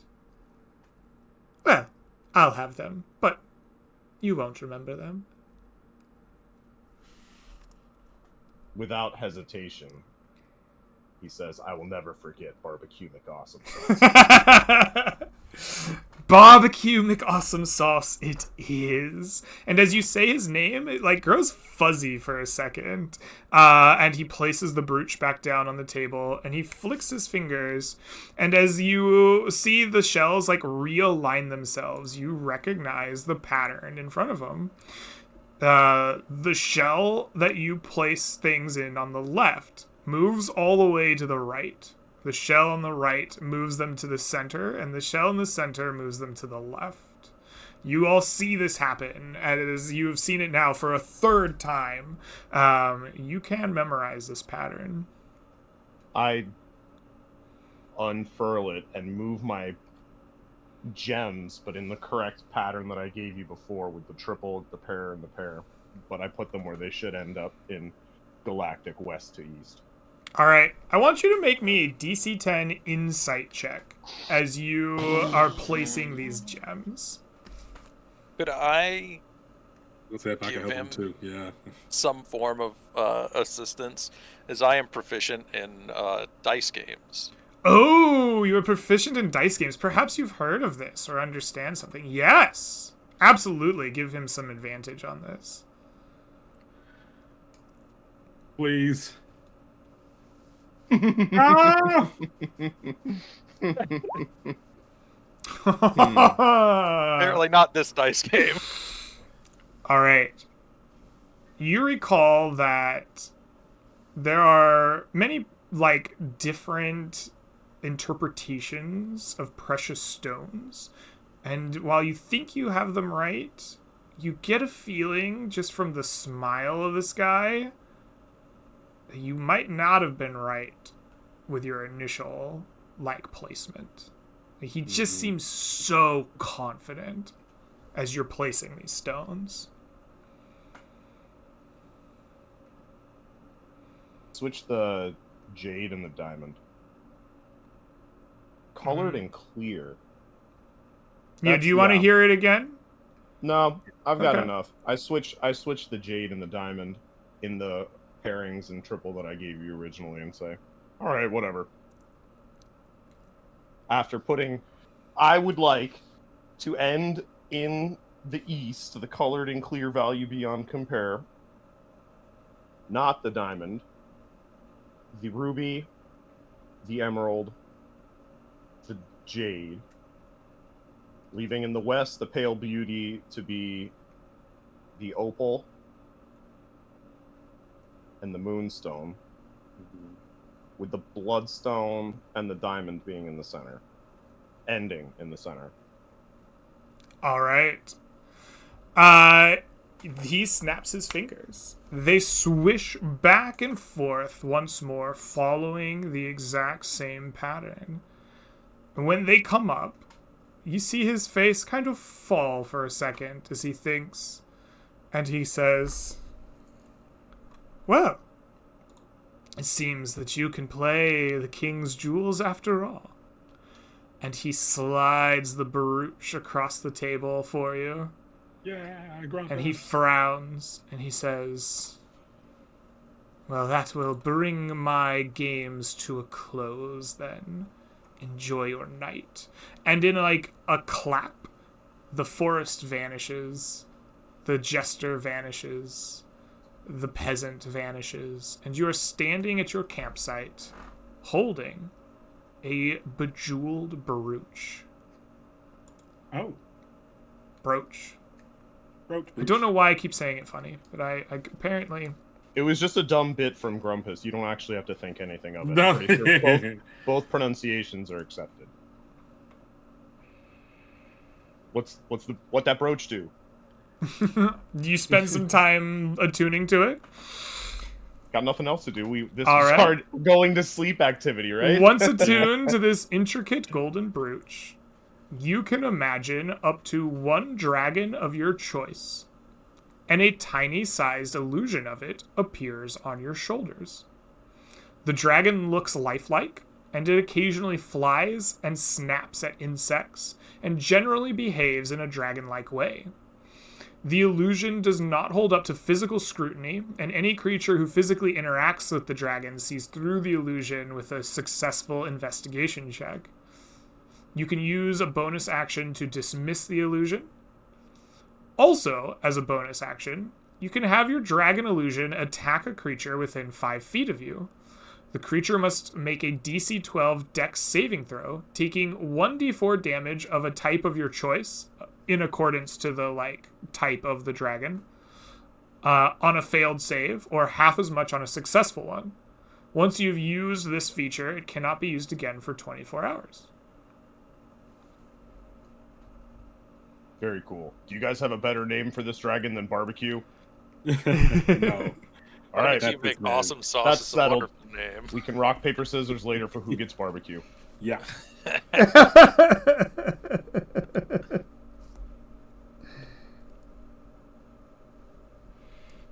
All right. With that, the rest of your night goes by uneventfully. You are able to rest here in the hills for a full camp. Please mark 1 ration off for your night camping.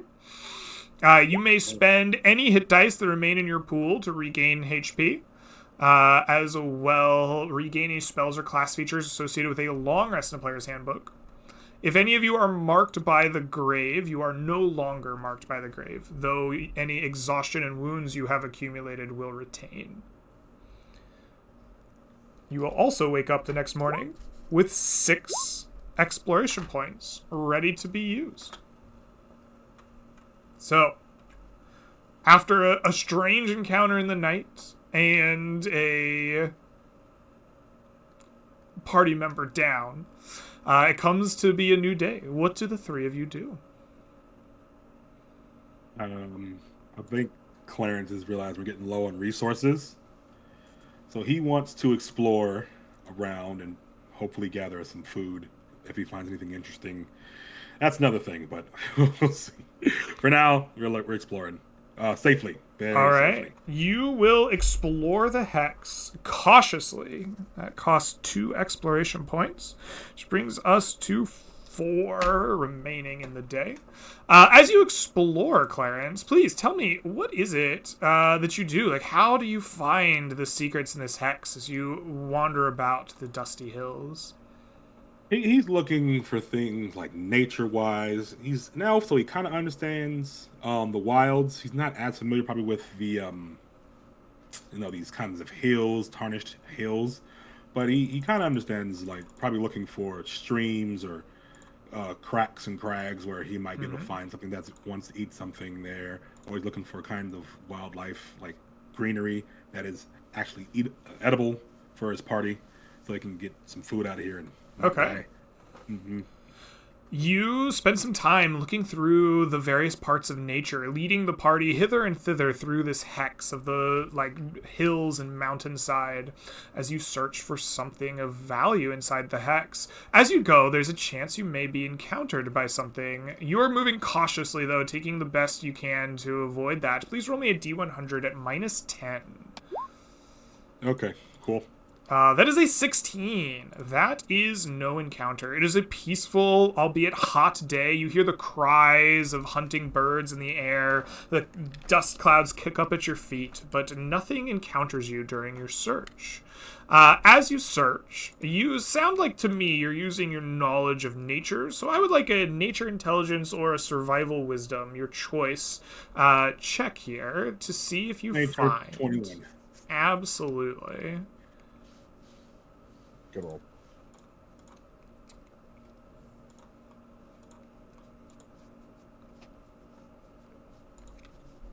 This is roll 20 just being a Oh yeah, I got dick. 21. I Yeah, don't know all what right. 22. Oh, hey, there's our 21. Okay, I see now.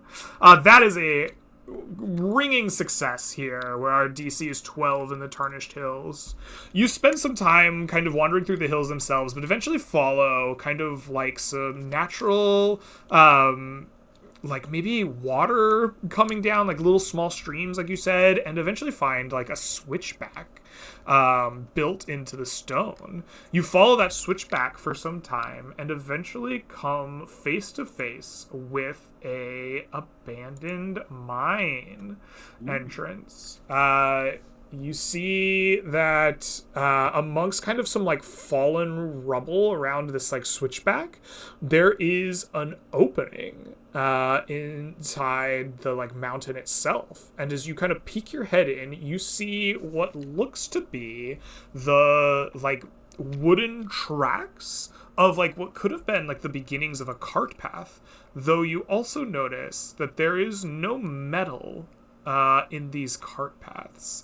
Like there's no rungs amongst them.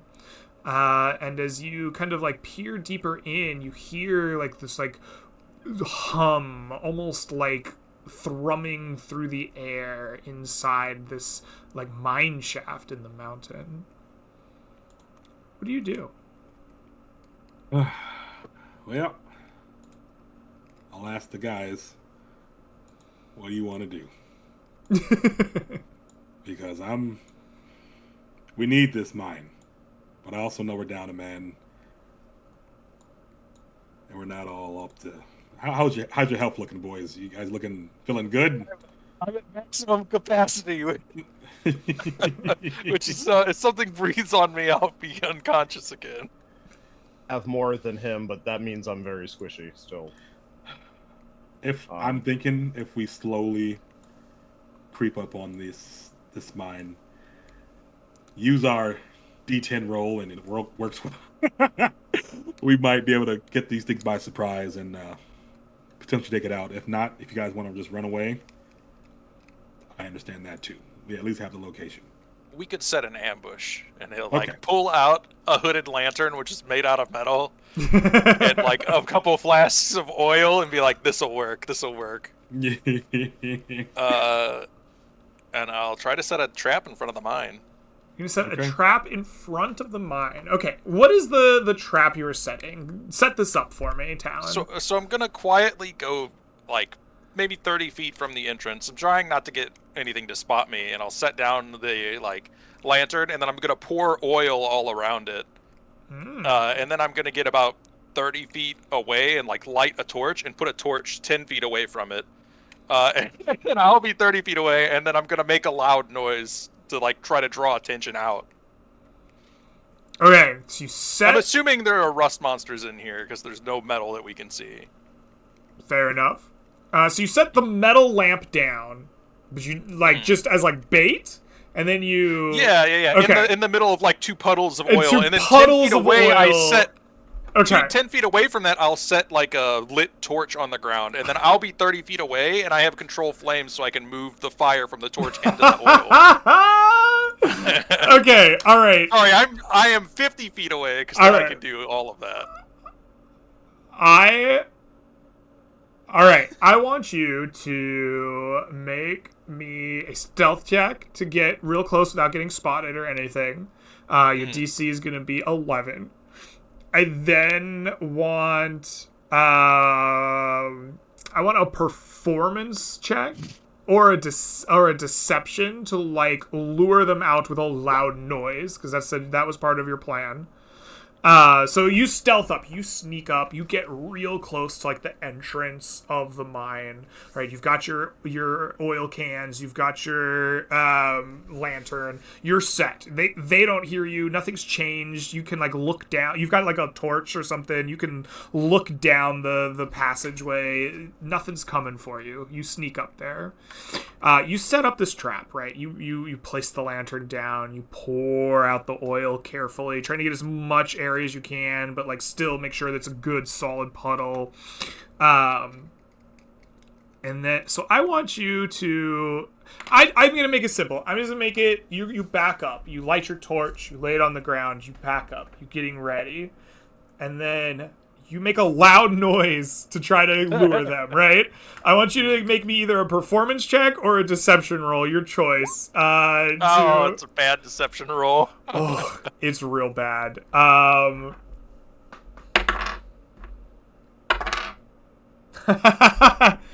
There is one shittering creature that rushes forward. You can like kind of hear it coming, but it's not like a lot of them. There's just one chitinous like ant-like creature with antennas like slavering. It like walks out into the light a little bit and looks around, and then it like spots the lantern that you've set down, and you just see it like shitter, and it rushes forward and it gets right up into your trap, but it's the only one that comes. Do you light it up? You know, that's acceptable. Yeah, I'll light it up. This is funny to do because I'll cast. I'll for the first time in D&D history use control flames as an offensive ability by lighting something on fire with it. All right, you have 2 flasks of oil and big puddles around this thing. I want you to roll me. Let's just go 2d10 fire damage here. I can do that. That's 17. You see this creature engulf in flames. It's like chitinous hide, like popping and like bursting, and it like chitters loudly and then just like falls over and like is just burned to a crisp, dead in front of your eyes. Like black hazy smoke rises up out of the front of this place. Does this incite a riot? Uh-oh. Oddly enough, whatever's inside didn't hear, didn't care, didn't know. You wait a brief moment.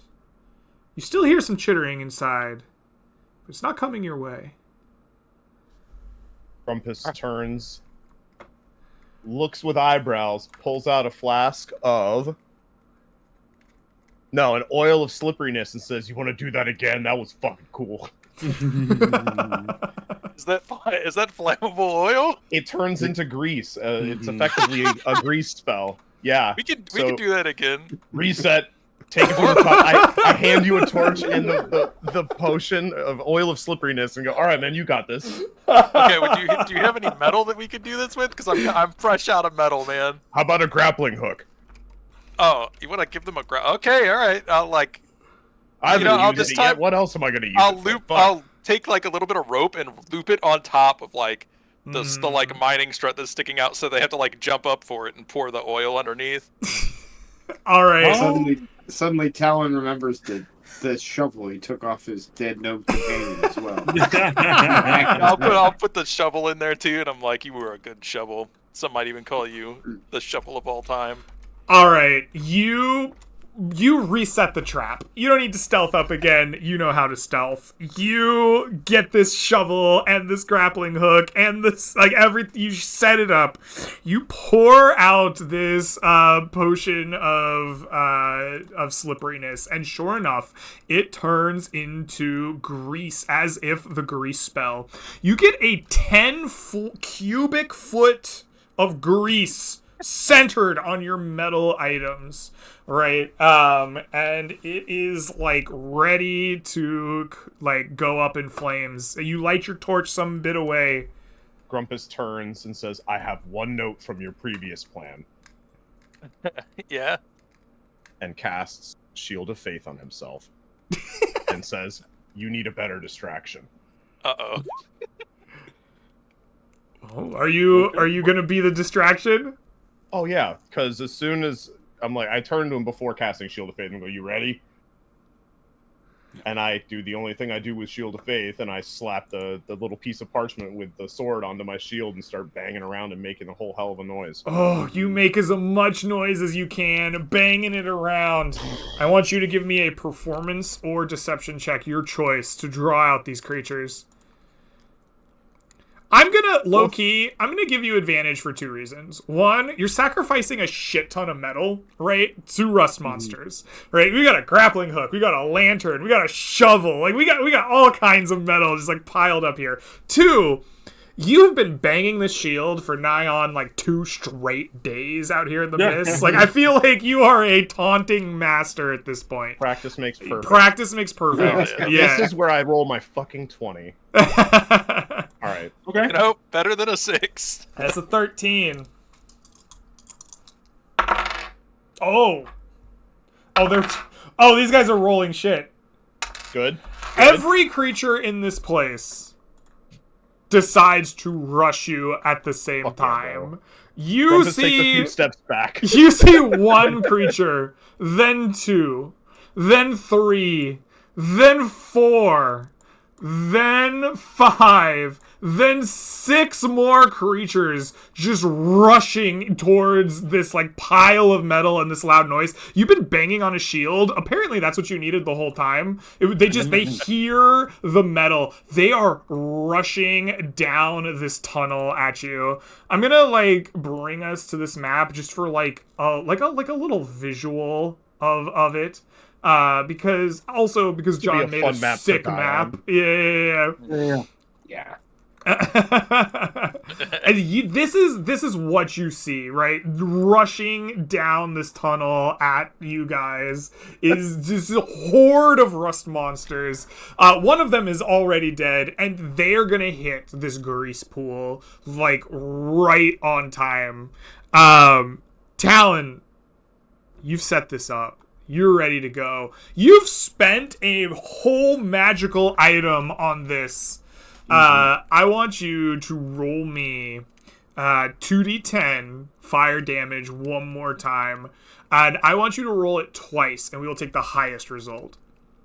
Okay. Oh, advantage. Oh, okay. All right. Well, Okay. Oh, 9! No. These things go up in flame. They're burning. They're popping. It's bad, but they don't die.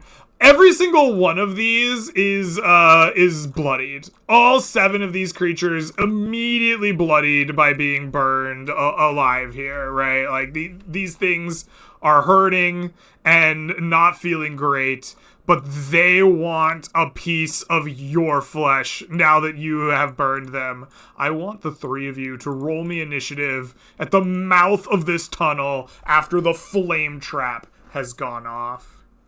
Question for you, Greg, while I question my life choices. The grease spell stays lit if we can keep them on it, right? I'm down for that. Why not? That's your fire square. If you can keep them in there. Okay, boss. We just need to body block. Oh, thank God I rolled okay. Hold the line. Woo! Let's go. Just get in there and thunder wave them all, I believe. That's what I was about to do. I was going to actually do my held action for that, but I didn't want to break the narrative. That was fun. All right. That is their initiative. Let us see where our counter has ended up. There we go. Clarence, you are the first to go. There is this burning mass of grease and flames. These creatures are like devouring metal like in the middle, but now are like turning to you, having noticed that, they've been trapped. What do you do? So, Thunderwave is a spell. It is? Yeah. Now they're in fire, and I would have to go into that fire to get the thunder wave off. Mm-hmm. Earth. I can't do it. I can't. I'm not that crazy. I'm not that crazy. I'm gonna move up here. I have so much lay on hands. It's worth it. Do it. No balls. I bet you won't do it. Dude. You won't. I would. You know what? F you guys. I'll do it. I don't care. 2d10? That's it. All right. Clarence stands on business and runs into the fire. I want you to roll me 2d10 fire damage. Yeah. Don't roll too high before you get to cast your spell. Oh, hey, look at Clarence, that. you take 4 points of fire damage as you wade through a raging grease fire. You walk up to this horde of chittering creatures. Yeah. 5, 10, 15. Thunder wave. Yep. This is... I think it's like a 10-foot cube, right? 10 or 15, something. I think it's 15 feet. You can catch them all. I can get them all. A 15-foot cube 10. for Let's 10 damage. All right, if they fail their save, they die. I'm going to make this really simple. Yeah. They're all going to roll as a collective. Oh, yeah. This is a We want group This is a group save for the rest monsters. They all No, you want- save or they all fail. No, we don't want highs. This is You want the them to bad roll one. low, yeah. I want them to roll low. Yeah. We need a good. That is a 17. They all take 5 points of damage as you like shatter them with this thunderous sound. It rumbles through the whole mine. You hear falling stones and like caving in walls somewhere deeper in from the like shockwave of your spell. But as you stand in towering flames, you hear their like chittering voices as they are like crawling closer to you. Now I have a question. Yeah. It was said when Barbecue was with us that the sound waves would actually mess with their antenna and their ability to focus and things like that. I was wondering if that takes into account here for their Constitution save. I'm not sure. I just wanted to throw that out. All right. It is I'll a give boiler- you a a boiler- choice. I'll give you a choice, Vessel. You can force them to have disadvantage on their Constitution save, and that will be the effect of messing with their antennas. Or the thing I have planned will happen instead. So, like, if you make them roll again, there's a chance they all die. Because if they fail, they will die. They don't have enough health. Or whatever it is that would have normally happened will happen instead, but you have to take the leap of faith of what that might be. They roll it a +1 if it changes your choice. I trust Greg. I like where he's going with this. Okay. That's the spirit. All right. So I take that little thunder wave thing. I'm going to take a step back out of the fire. 1, 2. I think I will take one opportunity attack because of this guy here. You surprisingly don't. Oh, okay. Well, I will back. I went 1, 2, 3, 4. Yeah, okay, so I can go here. All right, cool. That's it. That's my turn. You can go one. If you can go one further, I'm not actually. Yeah. This gnome is That's just right. in your head. Barbecue. Is that? Oh, All the fire. He's there all the to fire. I spirit. see his flames. I'm always in your ear. You're always going to hear my voice. Grumpus is just gonna be haunted by Barbecue from now on. he like. Especially if I roll the dragon that I've already Yeah, named after him. the dragon just has Barbecue's voice. I hate it. Thank you. Grumpus, it comes to you. There's a towering inferno of grease fire in front of you, and a like mound of chittering rust monsters. What do you do? Push up. Push up. Narratively to the edge of the fire. Okay. In the center of the tunnel. And I'm trying to take up as much space as possible. And I'm taking the dodge action.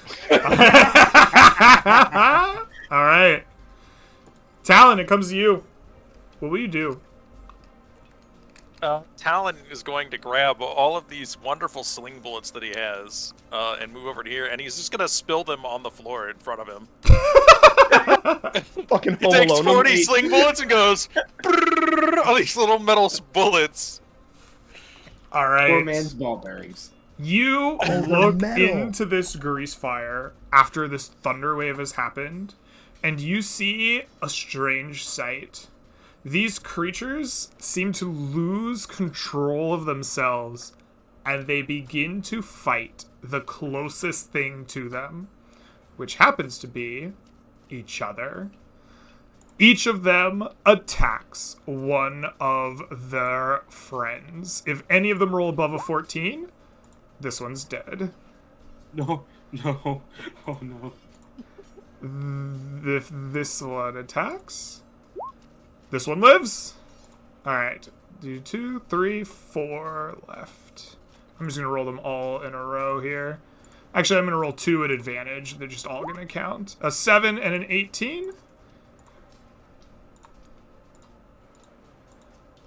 And a We believe 4 in to you, 22. So 2 more die. Just straight out. They like maul each other in like a pit of rage. And then they have enough self-preservation to try to get out of the flames. This one here is like body blocked. It's going to run forward. And it's going to try to overrun you, Grumpus. It wants out of this fire. Please make for me opposed strength athletic checks. Your DC is going to be 6. No. I think you've been on a Think one you year got ass this, buddy. Come on. Yeah. Grumpus, you push this thing back into the fire. It will end its turn in the flames, taking 2d10 damage. Do you want to roll me 2d10? Boop. This Oh, one burn, dies. motherfucker. Yeah. It burns to death in a satisfying popping noise. This one is body blocked as well by dead companions and its like enemy friend me, and it's gonna run towards you. You have improvised ball bearings on the floor. I appreciate this tactic. It's gonna make a dex save. I'm gonna say DC 11 for just improvised. That sounds right. Its Yeah. its Oh, no. skittering leg succeeds. It's gonna try to overrun you as you body block it. Please make me oppose strength athletics. Your DC is 16. Oh, the line. Oh. It pushes past you and through you. Oh, there's a Clarence here. Clarence, make me a DC 16 strength athletics check here. As it's Oh, like shoving its way past Talon. It's taking forever to load, and I don't know why. Okay, I come on, don't know either. Come on. Come I on. believe in you, roll 20. You can do it. You can do it. All right. Strength athletics check. Please. 12, it's not enough. It shoves past you both and ends up on the other side. This one here was body blocked the other way. It runs this direction out of the fire. Would they get opportunity attack or no? It maybe because not. It does. Oh, do they take an opportunity attack from each other? You bet your ass they do. This one here is going to take the opportunity attack at the one that pushed past. That is gonna not kill it. That is alive with one health. Does it get an opportunity attack running past me? No. It ran past you. Okay, it shoved through Clarence and Talon, but it did enter and leave your threatened space. Please spear this thing. Oh, hang on. I have to Fear the click over here. dying. Yeah! That cannot do less than 1 damage. You Hell yeah. kill this creature. It is dead, speared to death by you. A raging inferno stands between you and the final creature. Clarence, what do you do? You will feel the might of fire like barbecue. Make awesome sauce. As I open my book, flames start to come from the pages. It burns in a little circle just above the book. He will close the book and cast Firebolt. Oh, give me a roll to hit. Yeah. Alrighty. A 16 hits. Roll at least 3 damage. Yeah! Nice work, boys. Yeah. 6 is enough. You fry this creature, evoking the name of your fallen Nomish friend. The rust monsters die. And I pull out the brooch, summon the dragon, and say, "Look, barbecue, we did it, buddy." We did it. What color with us all dragon is along. Oh no, the voice is real. What color Yeah, dragon and is that's barbecue?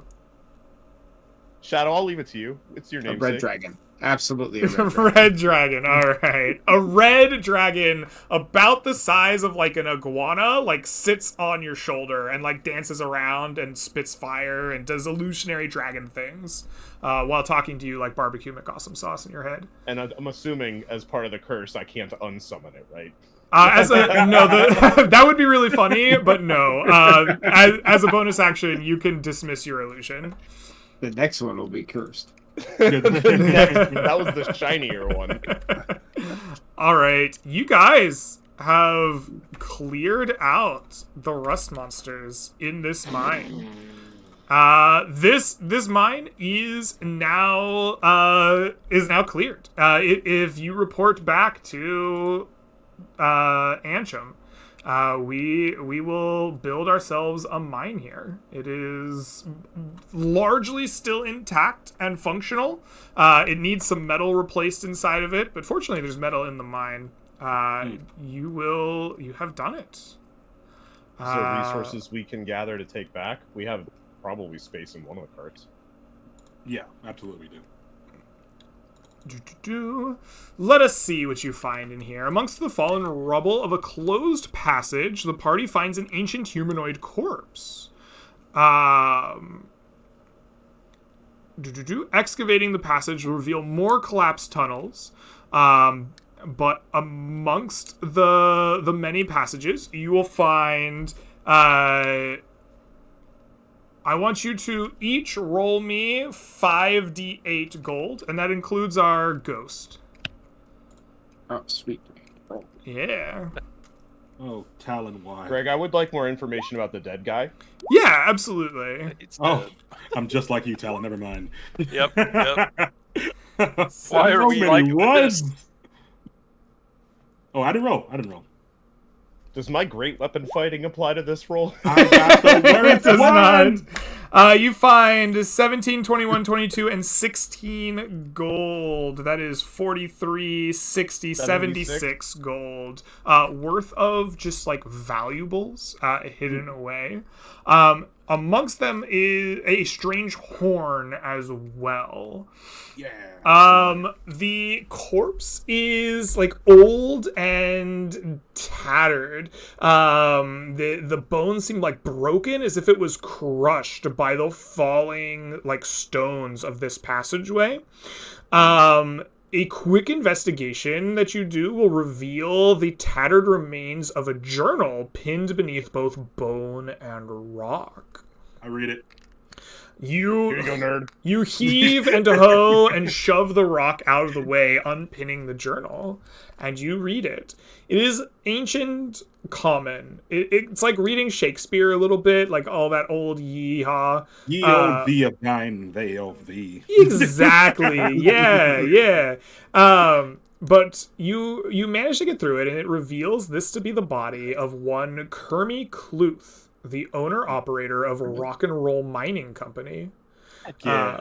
Most of it is like ancient business ledgers, right? How much stone's been moved, like timesheets, how much metals they're pulling out, what kind of metal. It's boring business stuff. How much money they make selling it. Mm-hmm. But there are some final passages later in that lead more like diary entries, and they speak of strange findings the miners had made somewhere inside this tunnel, and the strange instability of this finding. Kermie believed that the mine needed shutting down, but his partners had kept the mine open, and it trails off, being unfinished. Interesting.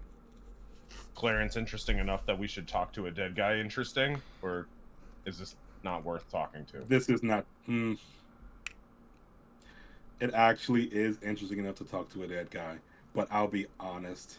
There's probably someone who's more important later on we could find. I mean, I'll leave it to you. It's yours to cast, but you know, he's a middleman. He's not really the top head honcho. You could do it, but I feel like if we find, I don't know, a corpse of a king or a prince or a general, you might get more out of this. Or maybe someone deeper in the mine. They have more insight on what's actually going on in the mine, because he got crushed pretty early. yeah, this nerd got crushed. I'll find a stronger I'll find a stronger nerd. Better There's nerds. always a stronger nerd, Greg. There's always a stronger nerd. nerd. I do have one question since we're in a stone mine. Is there a set of mason's tools I could steal? Because I have proficiency in those. and they seem expensive. Ooh. Is there any metal in Mason's tools?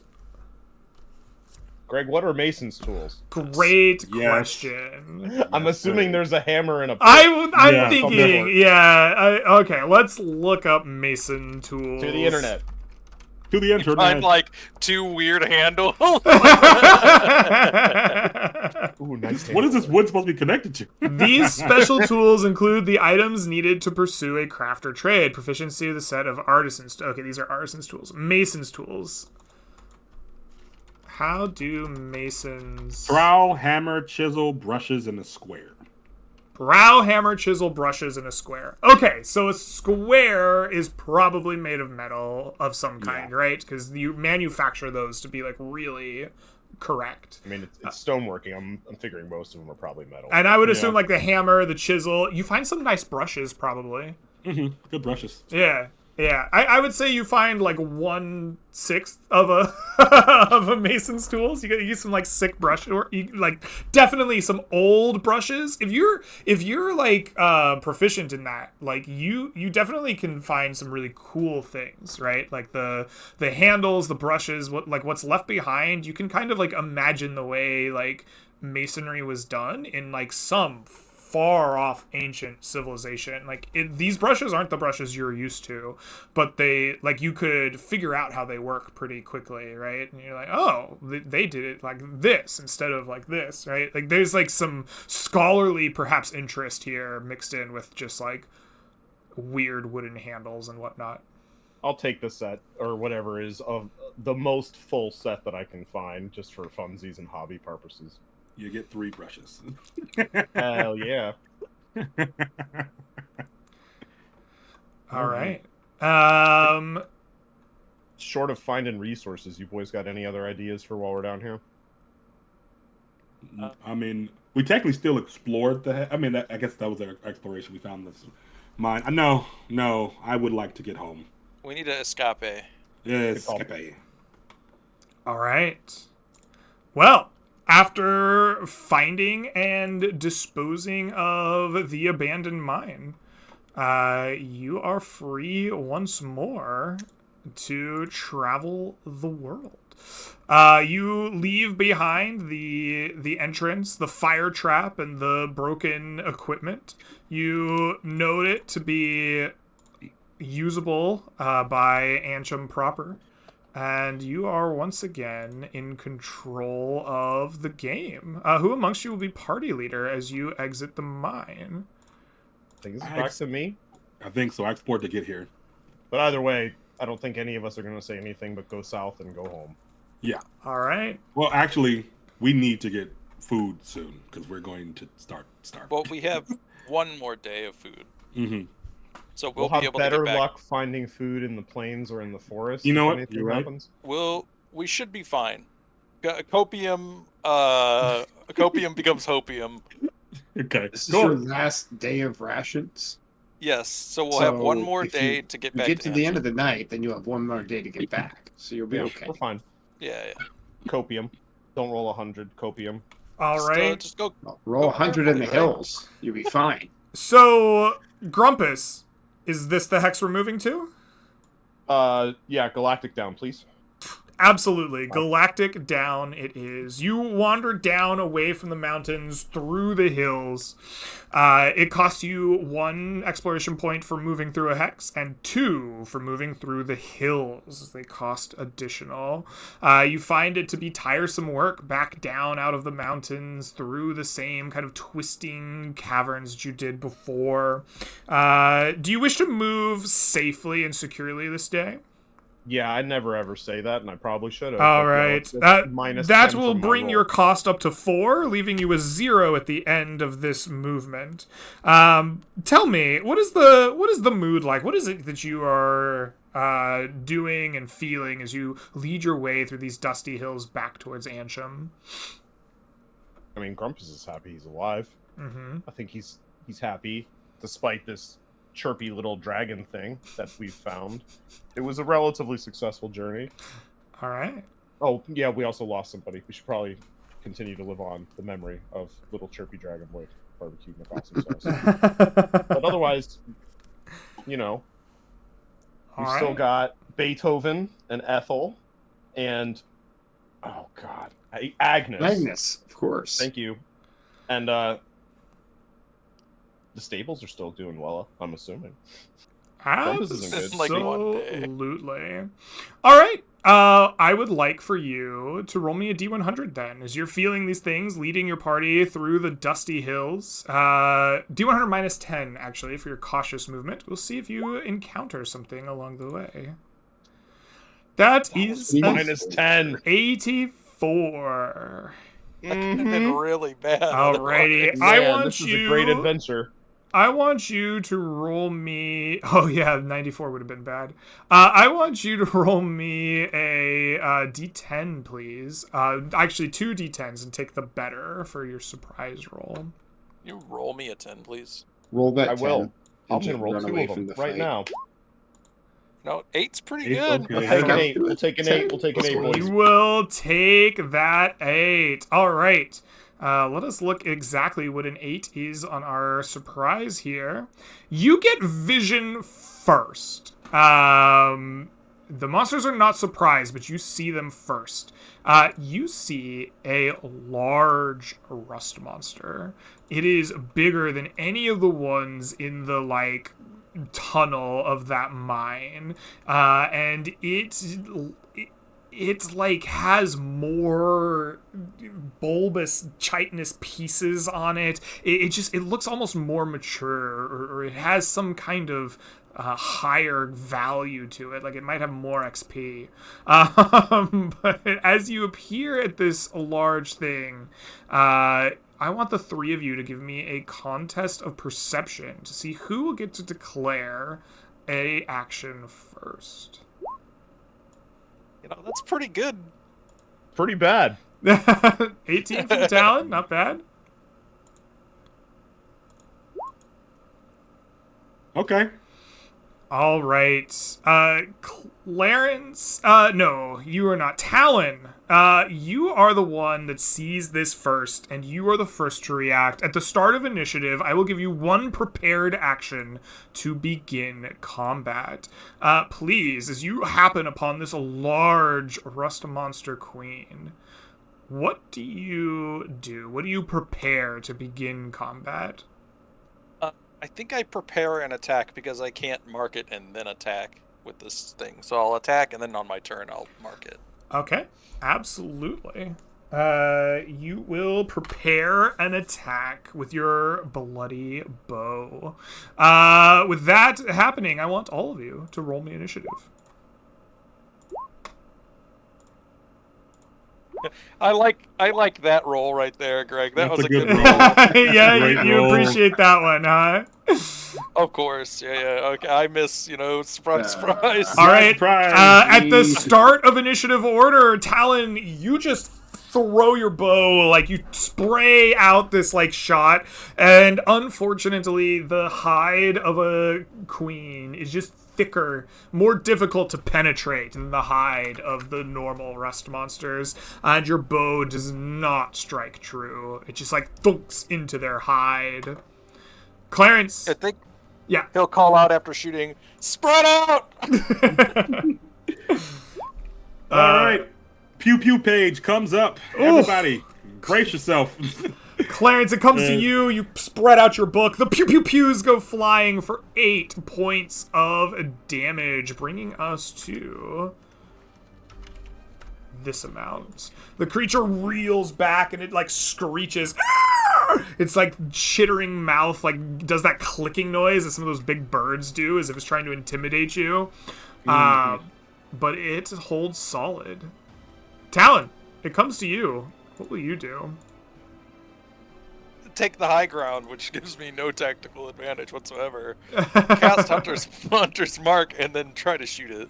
All right, you cast Hunter's Mark upon the creature. Go Looks ahead. pretty good. Yeah. That's a 21 that hits.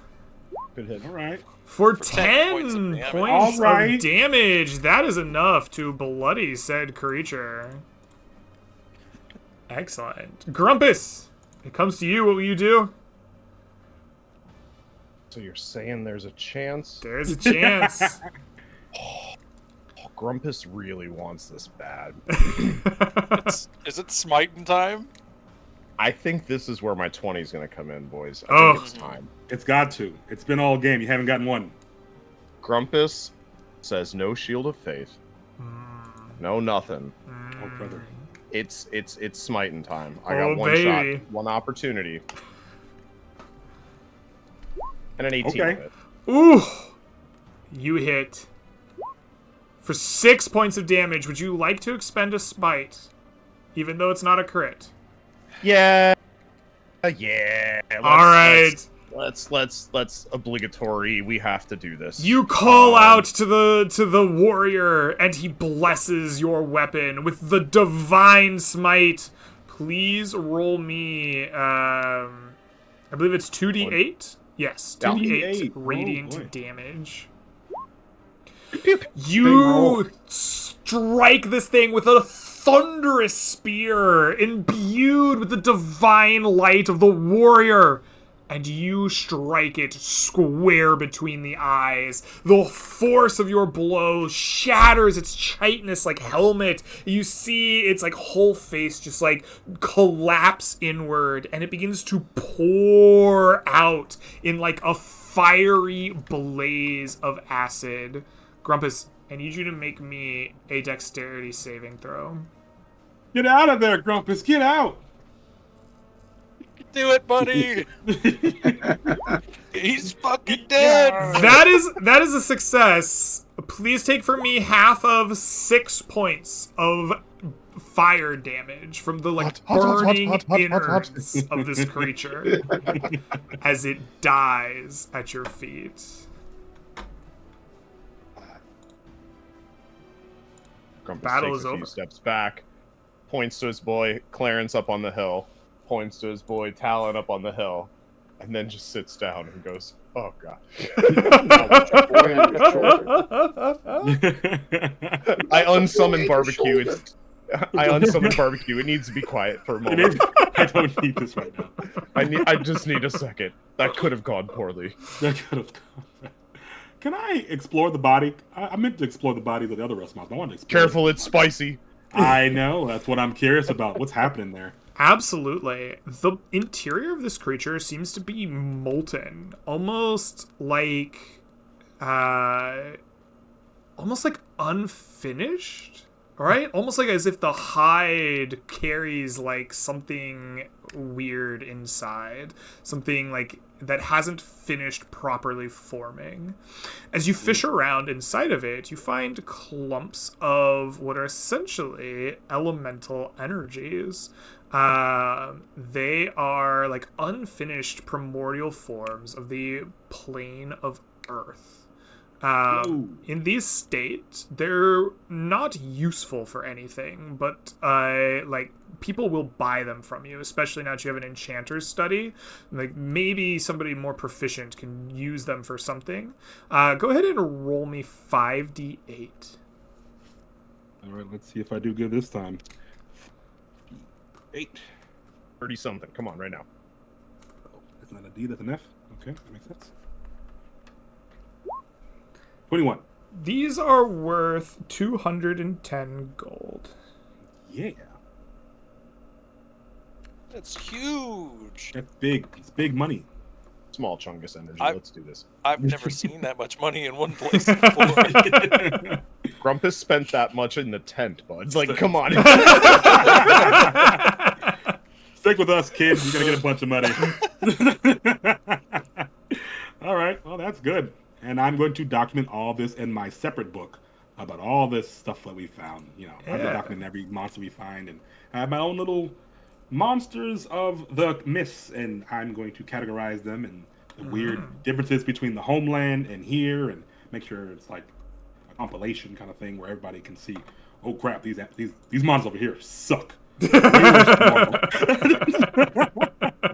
Make sure you mention those magic dogs and how terrible they were. Yeah, the magic weird knoll and dog, the Dogger.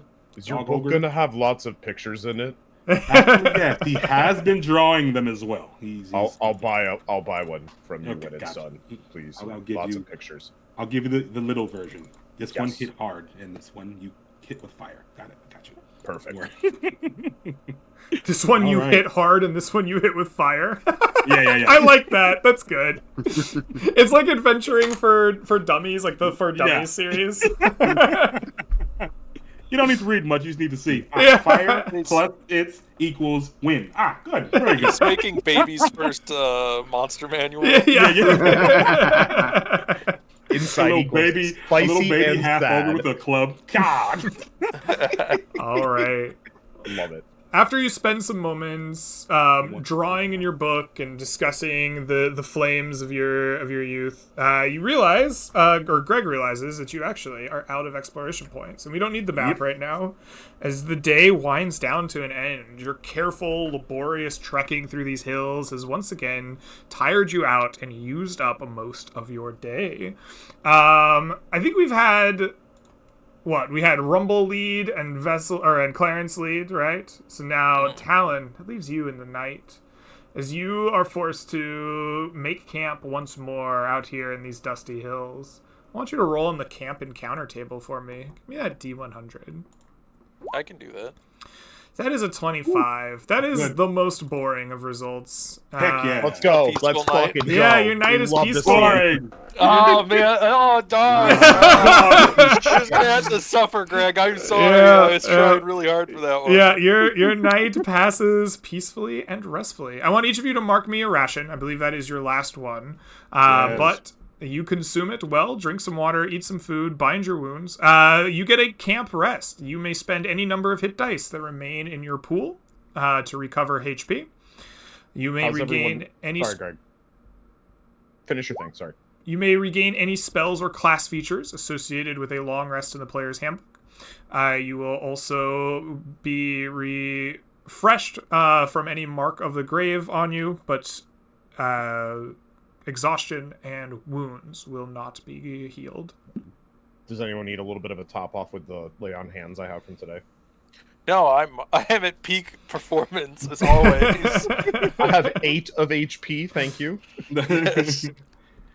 I'm good. All right, I'm burning Clarence them all rolled on pretty me. good. Yeah, put them all on you. Just touch yourself. That'll finish it. At the next morning, you get 6 exploration points to begin your day. You will also gain 1/2 of your hit dice rounded up to be used for the next days of adventure in your pool. So, it is the next morning. You I are will do this. Are still you You do prepared? it. I will move us carefully into the forest, which is my favorite terrain. Oh, yeah, this is how we started. Perfect. Yeah. Why All don't you right. go southeast, which would get you home? Because he's forest. I think you still it's have one more after that. it's this one, and this one. Ah, I see. Yeah, I think we have Then one more after Ignore this. me because I'm dead. And No. right there. So, It's the Little dragon. dragon. It's like The you dragon suck says, at "Why would you piloting. do this? Shut the up, dragon dragon." just the Grumpus' ear. You guys Dragon, need to this is- hire a new navigator.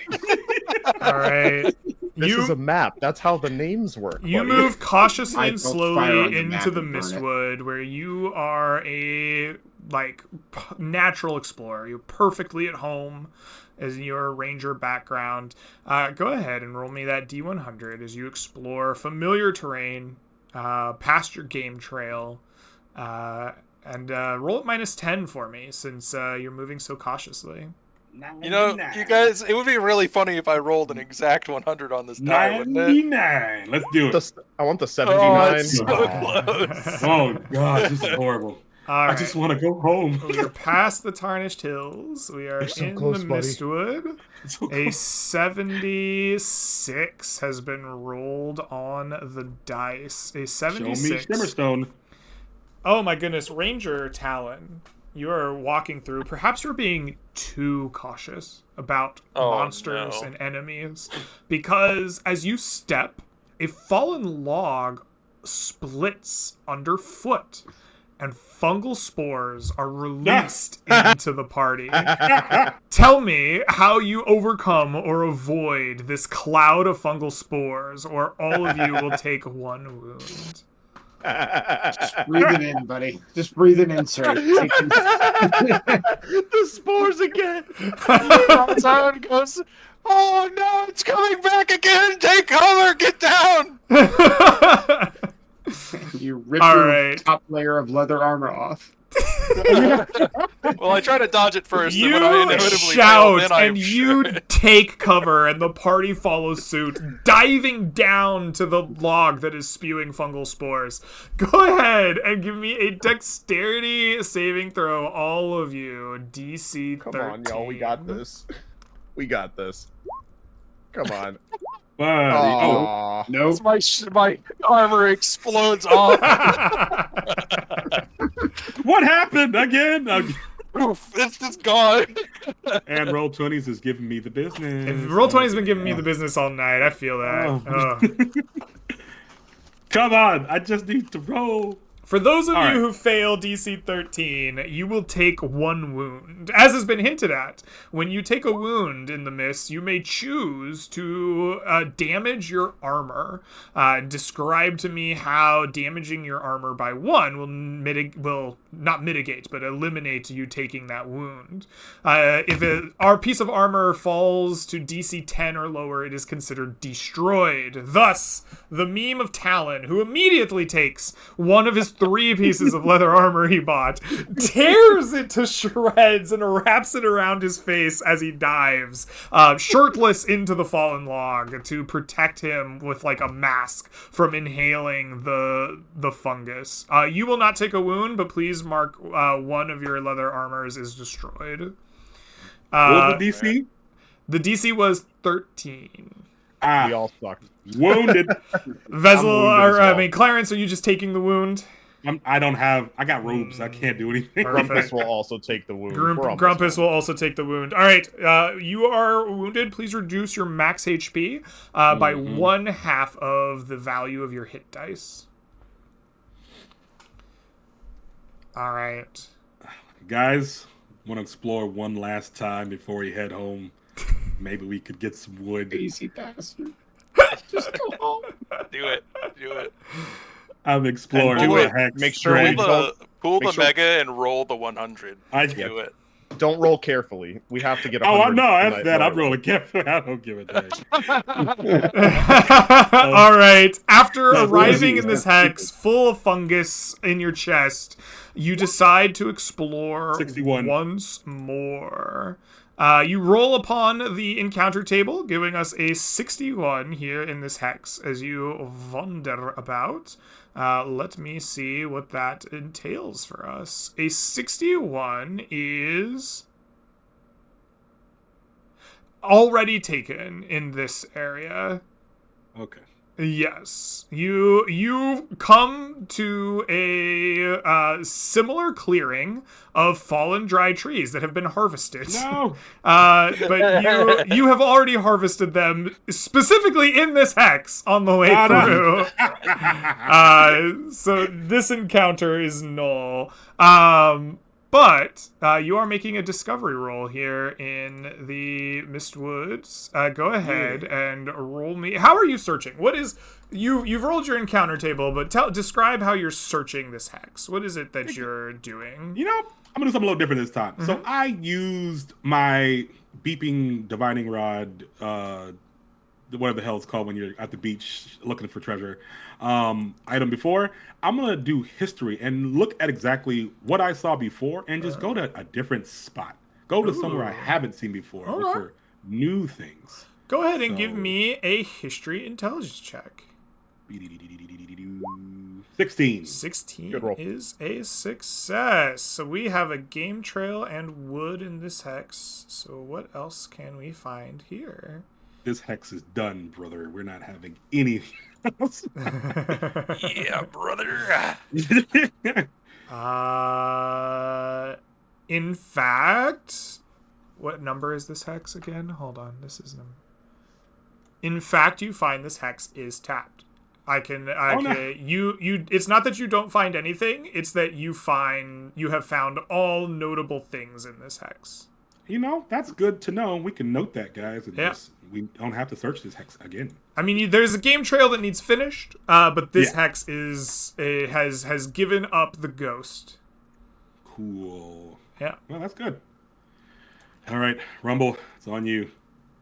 All right, Rumble, take us home. Oh, wouldn't it be really funny if you Do did I the need to- opposite of cautiously traveling recklessly run? reckless travel? Yeah. Get a Is there- 110. So I'm banging my shield, right? Go ahead and roll us the D100. D100 minus 10 here. That's not how. That is not quite the It correct is syntax. really late. Sorry. I did the I'm same getting- thing. You know, I'm getting yeah. EP. Ooh, yeah. Two. Negative So a two. -2 wraps all the way around the table. Overflows to a 98. An angel we comes get it. down like, "Go home, my children, go home." Grumpus, you take the party to the gates of Ansham, leaving the Mistwood behind. Down a party member, but up a good number of things. Excellent. And illusory dragon. I summon back Barbecue and say, "Look, buddy, we're home." And then I put him right back in. I'm like, God, we got to do something about that. Alrighty. Well, we have officially made it through this session of the Mist. It was packed full of stuff. You guys were awesome. I am going to do a lot of XP and gold calculations and stuff on my end. While I'm doing that, I'm going to turn the table, or the floor over to y'all, so you can give yourself a shout out, tell people where they can find you, what you're doing on the internet, or even just give yourselves a little character, cool down moment. Tell us what happens when they get back in town, whatever that might be. I am going to turn it over. You know what? I'm going to turn it over to the other way around. I'm going to go backwards camera order. Vezel, you got any shout outs? Floor is yours. Well, this was a fun ordeal. Thanks, guys, a lot for playing. Greg for DMing. My fellow players, this was way more action-packed than I had intended, and I loved every second, except for that 1 second when Barbecue got barbecued and no longer was with us. But overall, this is still a great session, and I'm loving. I'm hoping we continue. If you guys missed it, Scarlett had a stream earlier today before we discussed about how we want to build the city and things like that. Maybe next time when he posts it on Discord, check it out. It was really fun. It was really cool, and it's a good way to discuss how we want to move as a group in this area. It's really cool. So had a lot of fun there. And right now, Clarence is just going to go to his what's it called? Medical area. I forget what it's called, the name of it, and just bind his wounds. They're not real wounds. They're internal wounds from his. Oh, you're headed to Clarence? Yeah, Clarence. Big deals, baby. Yeah, heels, big deals. There we go. Heels, big deals, and just bind his internal wounds of sadness. Losing one of the few smart people he found so far. But, he'll get over it. Take solace in your spell book. Yeah, I'm going to read the book. All right, and in that, I guess in my camera order, I'm going to shoot it to Talon.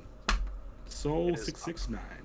It is I, Soul Crusher 669, here to be dour as always. I am attached to my PC now. It's okay to kill him, Greg. You can do it still. I believe in you. But it'll never die. That's the most blessing you can get with low stat rolls. They're like cockroaches. You can never kill me. A shout out to all of my homies, Scarlet Shadow, for being arguably one of the best Dragon Warrior. Is it 4 or 5 that you play competitively? 3. I will feel like shit now that I said the wrong one.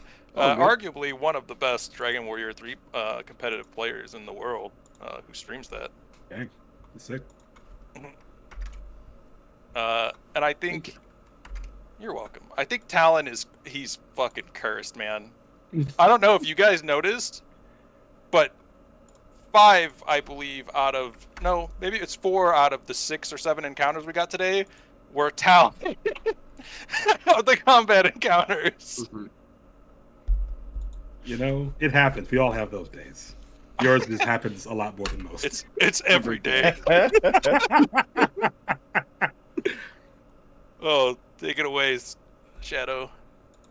All right. I am Scarlet Shadow on Twitch. In the middle of Dragon Warrior Randomizer Summer Tournament.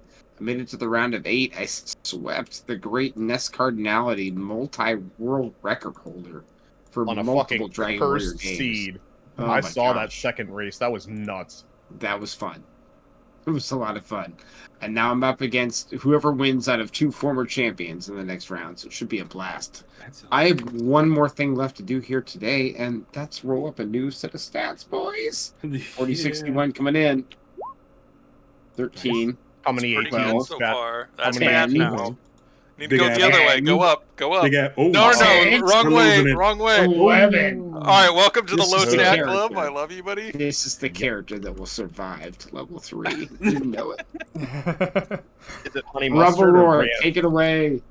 Honey mustard or ranch McAwesome sauce? Where are we This headed? one is definitely honey mustard. What's going on, y'all? I am Rumble Roar. I hit enter, and anyway, it's 2 a.m. here, so I'm doing my best. There I am in chat. You can follow me there. I do stream infrequently. The most recent thing I did was Grounded. That was a lot of fun. I've got plans for other shit, but it's late, and I really just am excited that most of us survived, and that we have a bunch of chunky XP and gold coming our way. Grumpus returns to Grumpus the Wise's Equus Paradise, figures out how to live. Well, maybe. We haven't rolled to see who gets barbecue yet, but for the end of the storytelling purposes, barbecue's floating around, hanging out on the sign, while I let Agnes, Ethel, and Beethoven roam around back home, because Beethoven is pissed off that he's been carrying my fat ass around this entire trip. All right. With that, we will come to XP and gold and loot. I want all of you to take home, except for our dead guy, 583 experience points each. 583. Greg, that was one short of what I already had, total. It helps to split it 3 instead of 4 ways. It does. Oh, he leveled me. I What's also the next want level you. up? 900. 900. I'm 7 XP short. I too am 7 XP short. We have the same seed. Oh, no. no. Oh, that's wonderful, honestly. Can I barter for 7 XP? You sure can. Gracious DM. Yes, chef. I'll give you 700. In consolation, I do want you to take home 113 gold as well. Oh, yeah. I spent so much more than that in the tent. You did. Yes. I kind of thought that maybe you would investigate the contraption that was spinning them, or try to reason out the riddle, but you were confident. You were like, I got this, and you almost did. I had it almost there. You had it pretty much perfect. Grumpus perfect. First try. First try every time. Loot-wise, I want to note that on the map, you now have a working mine inside the Tarnished Hills. That has given Anchum 5 metal as resources to be used in its future stores. You've also brought back 1 wood worth of resources to Anchum to replace the, I think, 3 that you spent previously.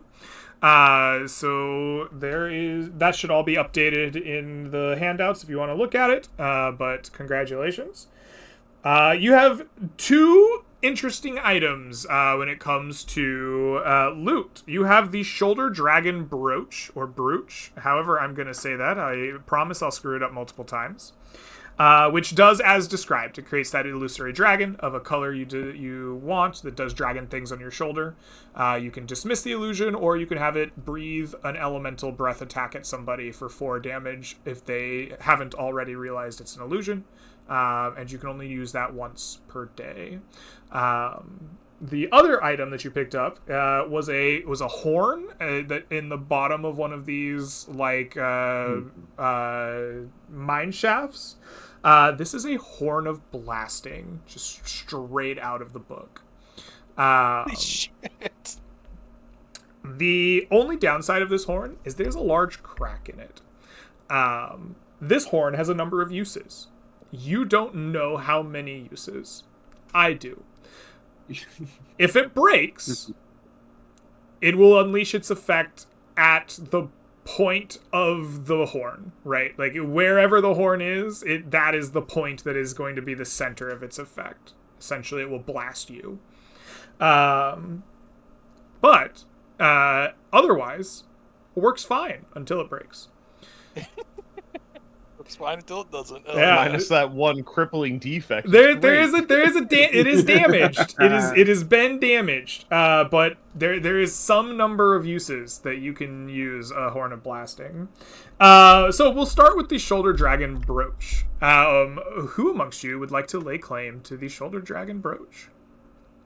The answer is I don't care who gets it, but its name is barbecue, right?